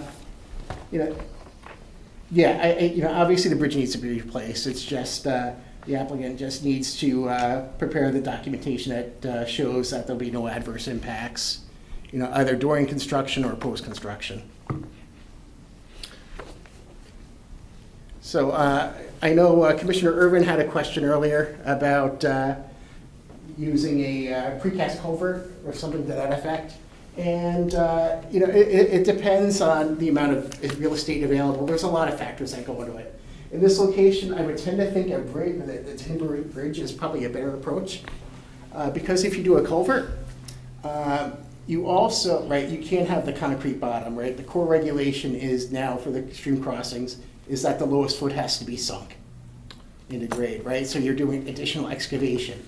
And so while you're doing that excavation in the water course, you'll also have to somehow maintain flow through there. So that means like what we did on, what's being done up on Hanson Road is they have a cofferdam upstream and downstream of your crossing, and then a temporary pipe. So now your area disturbance goes from something that's pretty compact to, you're a much larger, wider area. So in this case, I think the timber bridge is a better approach than the culvert. Is the, just out of curiosity, is there a design that you would consider, is there a design that you have in mind that you would specify if you were the applicant's engineer? A design. Is there a cross-section of a bridge that comes to mind that you would recommend? Well, or one that Ed Gentile would recommend? As a hydraulic engineer, you probably don't want me doing structural design, but. Well, I understand you're not a structural engineer. No, I understand. But no, I think in general, I think the elements are there. I like the idea of the new abutments behind the existing abutments, especially from a scour perspective, because that protects the bridge from scour of, from the watercourse. And that's actually something that we did up in Ridgefield too, where we actually built abutments behind an existing bridge abutment for a pedestrian bridge. Now, one of the things I did want to bring up though, the applicant might find, in the course of doing their computations that they might not be able to get 50-year storm to pass beneath the bridge, right? Or, to get a 50-year storm to pass beneath the bridge might have to be like, significantly higher than the watercourse. And then, you have to ramp down, which might be an awkward transition or might not even be feasible. Is that because of the headers or the cross members are going to be taller? Right, right, right. The higher a bridge goes, right, the longer your span gets, the deeper those girders get. So that's something else that they'll have to take a look at, and they might need to ask for a design exception. And as part of that, it's not just, okay, we can't do it, but they'd have to demonstrate that there's no adverse impact upstream or downstream with respect to the water surface elevations or the velocities. In the town, I don't know, in the manual, engineers generally design the entrance pitch to a driveway at like a 2%, maybe it's not 2%. Generally, the mouth of a driveway has a regulated or. Where you typically, where you meet a public right-of-way, such as Seagate, typically you want the first 20, 25 feet to be relatively mild, 2%. 3%, because as you imagine yourself pulling out of a driveway, you don't want to slide into the street in the winter, right? You want to be able to have enough room to stop and comfortably take a look left or right. So that's one of the reasons that could be a limitation on how high you put that driveway, also because it is pretty close to the right-of-way line. Okay. Is there just curious, is there a solution of I'll call it a plate, although I don't mean a metal plate, but a concrete plate, where you kind of then kind of meet the end of the driveway, and then you get to the applicant's driveway and you fill around that. It would still need to be supported on something. One of the reasons why we look for the water surface elevation also is to determine, particularly if you can't elevate above the 50-year level, right, is to determine what the debris loads are on the side of the bridge. And the same thing's going to apply for a slab of concrete also, right? Because water, it does rip through here, as Commissioner Wright had said, and you can get some pretty significant debris strikes that could dislodge something. So the connections have to be designed for that sort of thing. So that's another reason why you really need to know where that water surface elevation is. Yep. I have Art, you mentioned the railings, and they are existing now. Are railings required? No, there's two white railings on either side. Yeah, show them. There are railings. Are they required? Railings, I would, having a teenage daughter that drives, yeah, I would probably want railings, but are they required? It is a private bridge, so that's a good question. I don't know what the building code says. It probably would say if it's more than 42 inches drop to the watercourse, then you would definitely need it. Yeah. But yeah, I would definitely recommend them no matter what the case. And again, that's something else that figures into the computation in terms of the debris load, right? If you have wider pickets, you're going to be able to get more debris through there, so that's less pressure. But the pickets can only can't be too far apart for other reasons, for stability and strength of the railing to be crash worthy. And then you talked about, excavating for the new proposed abutments, and because they're going, I think, 18 inches below the ground, that they're going to hit groundwater. Is that a guarantee, or are you just surmising that time of year? Right, because we didn't have any geotechnical data that tells us where groundwater is. Okay. But in general, Darien does not have great soils. Yeah. We're right next to a watercourse that flows throughout the year. Yeah. So my expectation is that they would hit groundwater more likely than not. Okay. Right, and just to be prepared for that, have a plan for that. And the way we've handled it on different projects is that you pump it out to a filter bag, depending on how much groundwater you have. Right. And then that gets discharged to a basically a riprap surface. So as it runs off, it doesn't erode. But there's different ways of doing it, and it depends on how much the volume that you're. And just out of curiosity, based for what you said before about the water course up in the salt box area, is it, so if one were to drive or go up there, you won't, even though it shows us a water course on the town's wetland map, one would not see a water course up there? You would see, if you started going through backyards, you would see one. Okay. There is a small drainage swale that runs along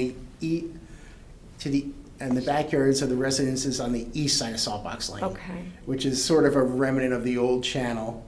But most of it is most of it is contained in piped. pipes? Right, most of it is piped, yeah. It actually, the drainage area that contributes to that whole system extends as far north as the curve in Pleasant Lane and the cul-de-sac at Thomasina.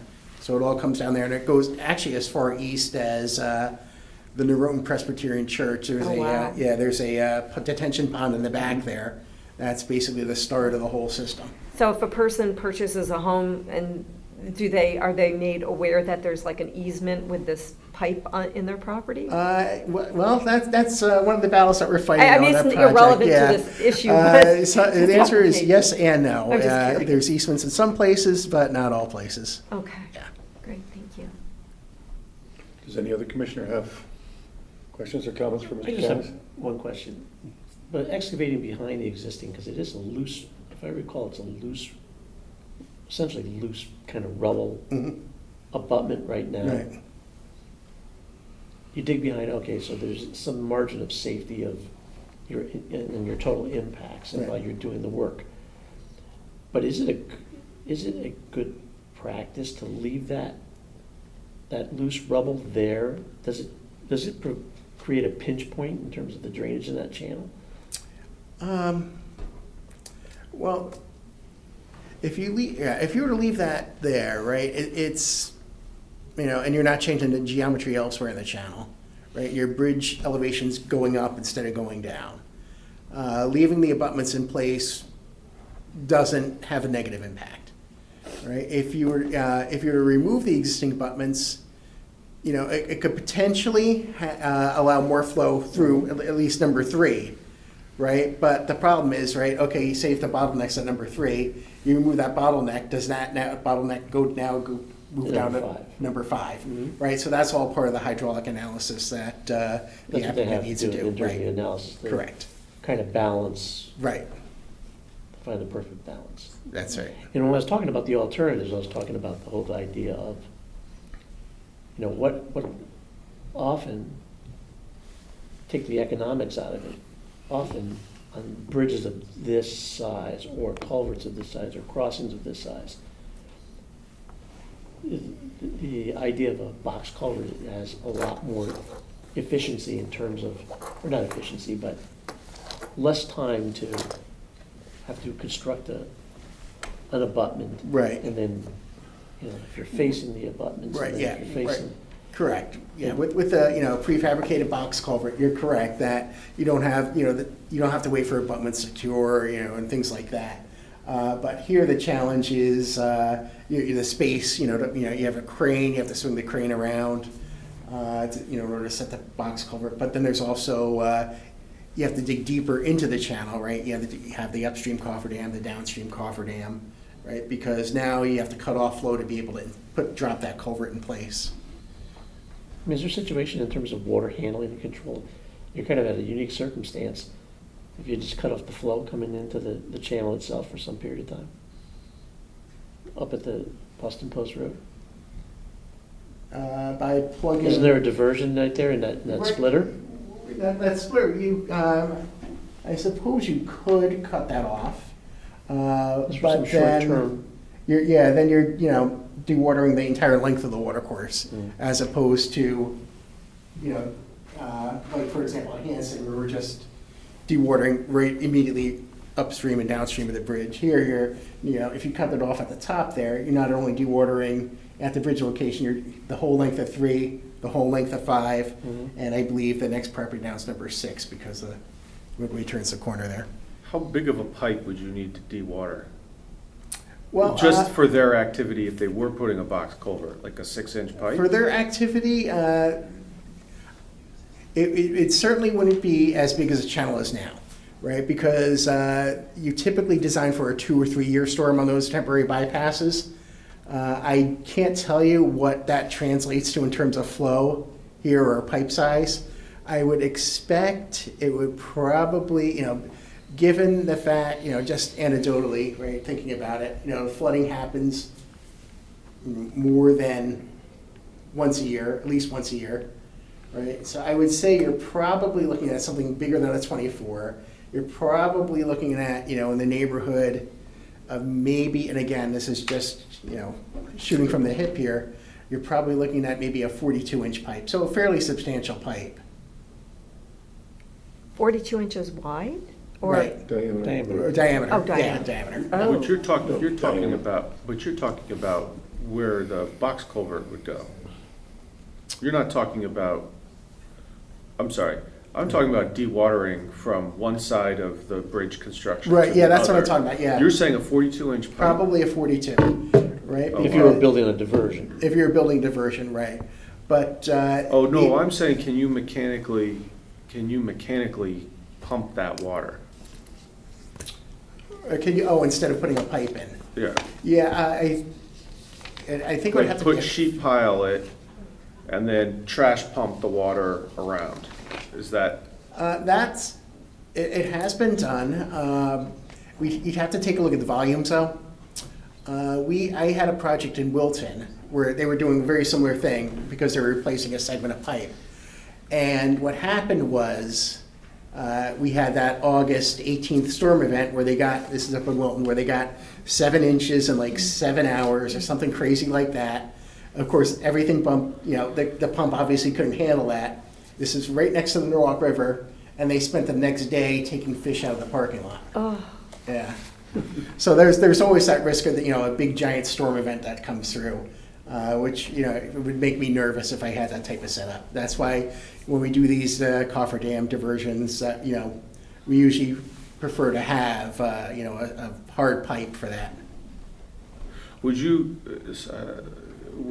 feel, see, what's sticking in my head is we're saying, hey, keep the old masonry rubble abutments to prevent scour on the new abutments.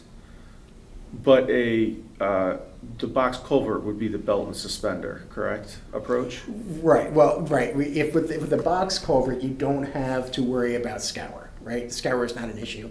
Scour is really only, in a box culvert situation, you only have to take a look at your upstream end and your downstream end, right? But you want to make sure that the stream doesn't undercut so it then starts flowing underneath the culvert, which is a much easier task to deal with. I wonder if the neighborhood would be interested in chipping in for something that benefits the entire neighborhood when the poor neighbor is only trying to get access, ingress, egress to his house. If we want to put a pool in, yeah, that'd be great. Yeah. Okay. All right.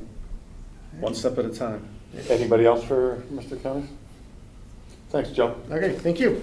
Okay, since there's no other technical, I'm going to open it up to the public. Is there a member of the public that would like to speak?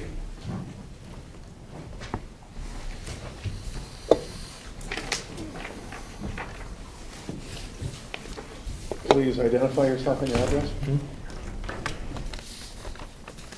Hi, I'm Ellen Bowles, and I live at 5 Seagate, so I live next door to Liang's. And I would say over the past 3 years, when I've had interactions with people from the town or my neighbors, etc., it's always been made very clear to us that anything that happens uphill impacts us. So since we live next door, any changes that happen at Liang's can impact our property. And although we know they need to put in a bridge, everybody knows, they need to fix their bridge. That's not the issue. The whole situation is honestly very tricky because they need to fix their bridge, and we have this salt box drainage project lingering out here that's been going on for a while that the engineer is fairly well versed in.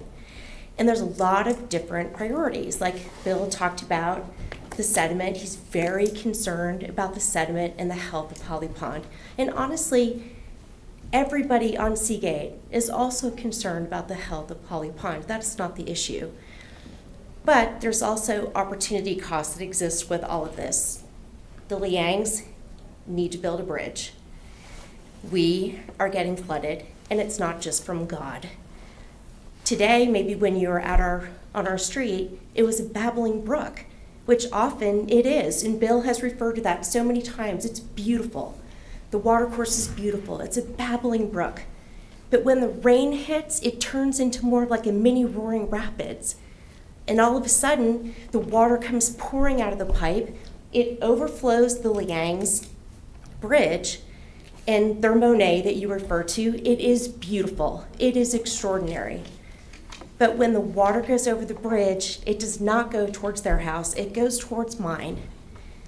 And it goes from 2 different directions. It hits the bridge, and it is graded both the yard and the driveway to flow this way towards my house and this way towards my house and down the driveway towards my garage.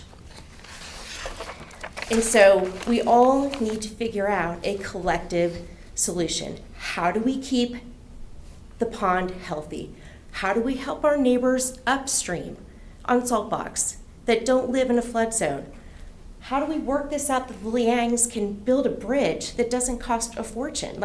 There's so many circumstances here, and I feel like the town in a way is pitting us all against each other.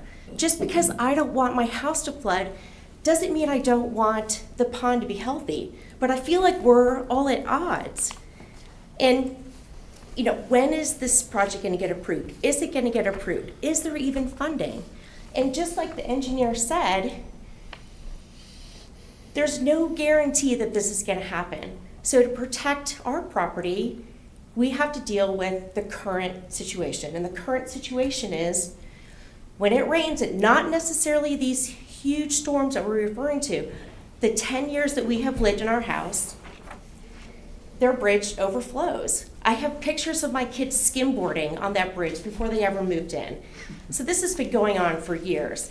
But as we know, these storms are going to get worse and worse. So we have to prepare for that. And right now, our property, we're stuck in the middle. We're stuck in the middle of the Liangs and the pond. And I'm not really even sure what to do. But we don't need more water flowing through. We don't need bigger pipes and more water. I know Bill is adamant that we keep these pipes that are currently underneath our driveway that size. But to even consider putting something bigger is not safe. I mean, it literally, the water rips in front of our yard. We don't have small children, but if we did, it would be an issue. So somehow, can everybody please work together? Can you please talk to Ed and like, let's get this all figured out? But when I hear the engineer who's responsible for this whole thing act like there's not a drainage issue that's impacting us due to the bridge, that makes no sense. I've lost confidence at this point. So please help us all accomplish our objectives. We all, I think, are worthy of being heard. I shouldn't think that my house should get flooded just so that we can help the people upstream. But I also don't disagree with the fact that Bill wants to keep the pond healthy. And I'm happy to have anybody come over. I have videos, pictures, you name it. But this is not as simple as God and a Monet. Thank you. Thank you, Ms. Wood. Is there anybody else that would like to speak?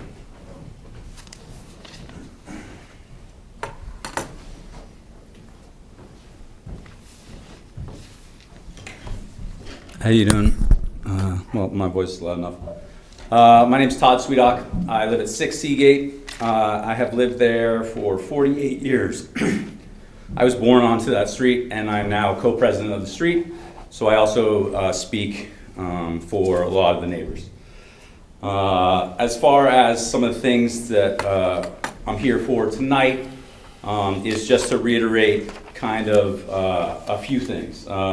We have no hard feelings against the Liangs. You know, he was at my house a week ago. Our children were playing together. I know he said he did not know his bridge needed to be replaced, but I've been walking over that bridge for Halloween for 40 years, and it's needed to be replaced for a while. There's no question about that. As far as the Volzes, they're my next door neighbor and have been for probably 10 years. I am 6, so I am the third person in line downstream. I have the retention pond. So the stream comes down from the Liangs, from 3, through the Volzes, under their driveway, and then I have a lower property and the retention pond, which then spills over, which essentially catches the sediment that we're trying to prevent getting into Holly Pond and preventing our inlet. We have the only harbor on Holly Pond, prevent that from filling with sediment. This has been an ongoing issue. Joe knows all about it. A lot of other people know about it. It made front page news a couple of weeks ago. It is a concern. So my concern is not that the Liangs need a bridge, and from what I heard back and forth is that there hasn't been a design that's been sent or approved, or anything that I've heard is that the current bridge, to be replaced, will only be raised 1 to 3 inches, which in my opinion, and I'm not an engineer, but we're just trying to go over statistical things that have happened, is that won't necessarily solve the flooding issues that have happened. Now, we talk about how often they happen. I've seen it personally a few times. It's not, I don't believe the bridge gets flooded over more than once or twice every couple years to make it sort of impassable. I know that his Amazon driver is very scared of it, and I would be too. I think the aesthetics of it, like you said, it's beautiful. The property is impeccably maintained. It's one of the highlights of the street. They're good people. We're all here for the right thing. And just like the Vol said, she is immediately downstream and she's concerned about water flow. And I think the thing that needs to be kind of more questioned in this is grading, and maybe talk about the other ways to get water into the ground. Maybe we go, instead of, when you redo the driveway, you put in permeable asphalt, something like that, to get more water into the ground. Because the water coming down, I'm not worried about the water coming to my property. My property is held up even during Hurricane Sandy. Our lower property has done its job retaining the pond itself. We personally hand dredge my pond to keep sediment out of the harbor. And the harbor was dredged itself in 1987 and has filled back in to the point where it's starting to become a hazard for the 20 children that are on our street at low tide. Excuse me. Yeah. Holly Pond, pass by it probably every day. I mean, I remember it, people used to water ski on it. Mm-hmm. Okay, when, and it's certainly now sedimented out. Okay, there's, Not sure. at low tide, the birds walk around on the. No, we had 2 professional water skiers that lived on the pond, so you'd see that because they would water ski in November. So it would stand out, and they had buoys and a course, and they would water ski all year long. You can still water ski in Holly Pond at low tide and at high tide. At high tide, it's probably, Bill, 15 feet, 12 feet? About 10, yeah. Something like that. But what we're talking about is not the pond itself, we're talking about the harbor, our inlet, which has gone from 6 feet deep to 8 to 10 inches at low tide. And the banks are now starting to show in that we've had so much sediment come down the pipe that is currently, I believe, 30 to 36 inches, Joe? 36. 36 inches, and they're talking about putting in a 3x5 box culvert. And so we're highly concerned about the amount of sediment that will then be coming down into our inlet, which is already shallow, quite shallow enough. Let me jump in. I'm sorry, who's proposing to put in a box culvert? That's the salt box project we've been talking back and forth about. So in that being said, everything that we talk about today, I'd like to reiterate, like what Ellen Bowles said, is that we need to plan on what happens for the Liangs to happen without the salt box project. Is just a proposal. It might not go through. So I think the bridge should be considered to be kind of like Joe said. You talk about what it would take to have the 50-year capacity, what it would take to build a proper bridge, whether it meant regrading some things, doing permeable asphalt regrading. I know it then becomes a bigger project, a more expensive project, which I do not, I'm not bearing that burden, and it's tough. But we need to make sure that everything is done and everything is done correctly so that we can, A, get this water through, get a safe passage for these people. But then you have the concern of the water then coming to the Volzes, which is just right next door. I do see flooding. I see flooding at her place more than I see at the Lannings. So it's a joint concern for the street and for individuals. I sympathize with everybody. I know this is, as you just, Commissioner Millard said, this seems like a simple project. Just let these people put their damn bridge in. It shouldn't be that hard, but there is a lot more things at risk here. I find it kind of ironic that that Ty and Bond is here kind of helping our street in the fact that they're also against us when we're doing the salt box project. But that being said, you have the most knowledgeable people here in the room. We have hand in hand between different departments. You have the architect working hand in hand with a person that sees both sides of it. Joe is on both sides, kind of essentially on both sides of the fight in this one. He's heard from me multiple times. He's heard from a lot of other individuals on our street, our concerns about keeping the beauty of the Seagate Harbor. And I know that we're here to talk about the bridge, and he's also here to make sure that the bridge is safe moving forward, and that I'm not the engineer, but we just need to make sure that the sediment is always considered, and that we look at this situation solely as if the salt box project never happens. That is it. And we have a beautiful street. You guys come check it out. Thank you. Thank you. Okay. Is there another member of the public that would like to speak? Can I just? Please. Thank you. So I need to state my name again? No, we know who you are. Okay, great. Yeah, I wasn't planning on speaking, but I just wanted to say thank you all for your time and consideration.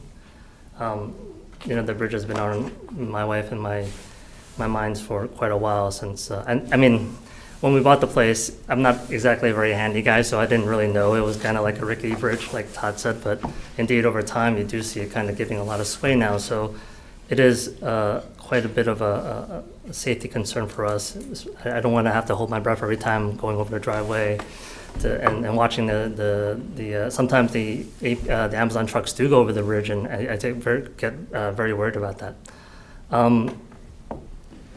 I think, there are a lot of considerations. I mean, and it is a very touchy subject, obviously, for the past few years with the families on Seagate.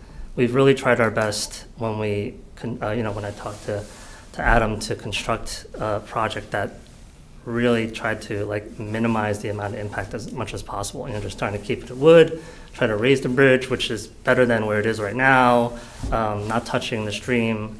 But indeed, there's, if there are ways that I can help with our neighbors' considerations, I'll try my best, but I can't guarantee that because, as far as I know, I'm just kind of worried about how my bridge works, and any additional things we could talk about, but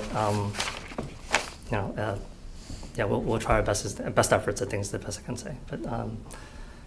That's it. Sorry. Great. Nothing more than that. Sorry. I know it's late. Thank you very much. Thank you. Very clearly, we're going to have to keep the public hearing open because we're pending a lot of information, Adam.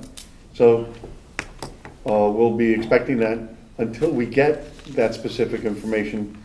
All of your concerns, what I like to see is there's a lot of goodwill around this place, that people really want to work together and want to come up with the best solution possible for everyone. So, that I'm very thankful to hear after a lot of previous hearings. The ball now is in the applicant's court to produce very specific documents, because at that point, the neighbors can take a look at it. Joe Connors can take a look at it. We can take a look at it as a commission to come up and say, hey, we can come up with much more specific comments as to how, what, where, etc. So as to the salt box, that's been bumping around since 2007, as I recall. So I don't know what's going to happen there, if it comes to us, it comes to us, and we'll deal with it at that point in time with what happens. I think we've all heard the neighbors' concerns, and we await your. I'm sorry, I don't mean to interrupt. We await your responses, and we look forward to it. Go ahead. No, I was just going to add, I think we're in a point of time right now with this application, and the point in time is what the conditions are as we see them today. So we cannot opine on an application like this, making assumptions about what the conditions might be in the future, whether or not Joe Canis represents the town in another matter. He's here as an independent reviewer of this application, given our conditions currently, and we cannot make any assumptions on anything other than what the stream is doing today.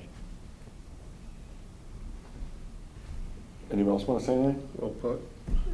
I agree. You? No, we're just saying you have to Okay. vote to continue. So do we need a vote to continue? Okay, Jim? Yes, I'll make a motion that we continue this public hearing with respect to EPC number 29-2024 with respect to 3 Seagate Road. And second the motion to continue the public hearing. All in favor to continue? Aye. Unanimous? Okay. We'll see you next month, hopefully. Okay, thank you. Thank you. Okay, there's no other business here. We can have a motion to adjourn. Yes, Mr. Chairman, I'm happy to make a motion to adjourn this meeting of the environment, this regular meeting and public hearing of the Environmental Protection Commission of today's date, January 8th, 2025. I'll second that motion. All in favor? Thank you. Good night, Channel 79.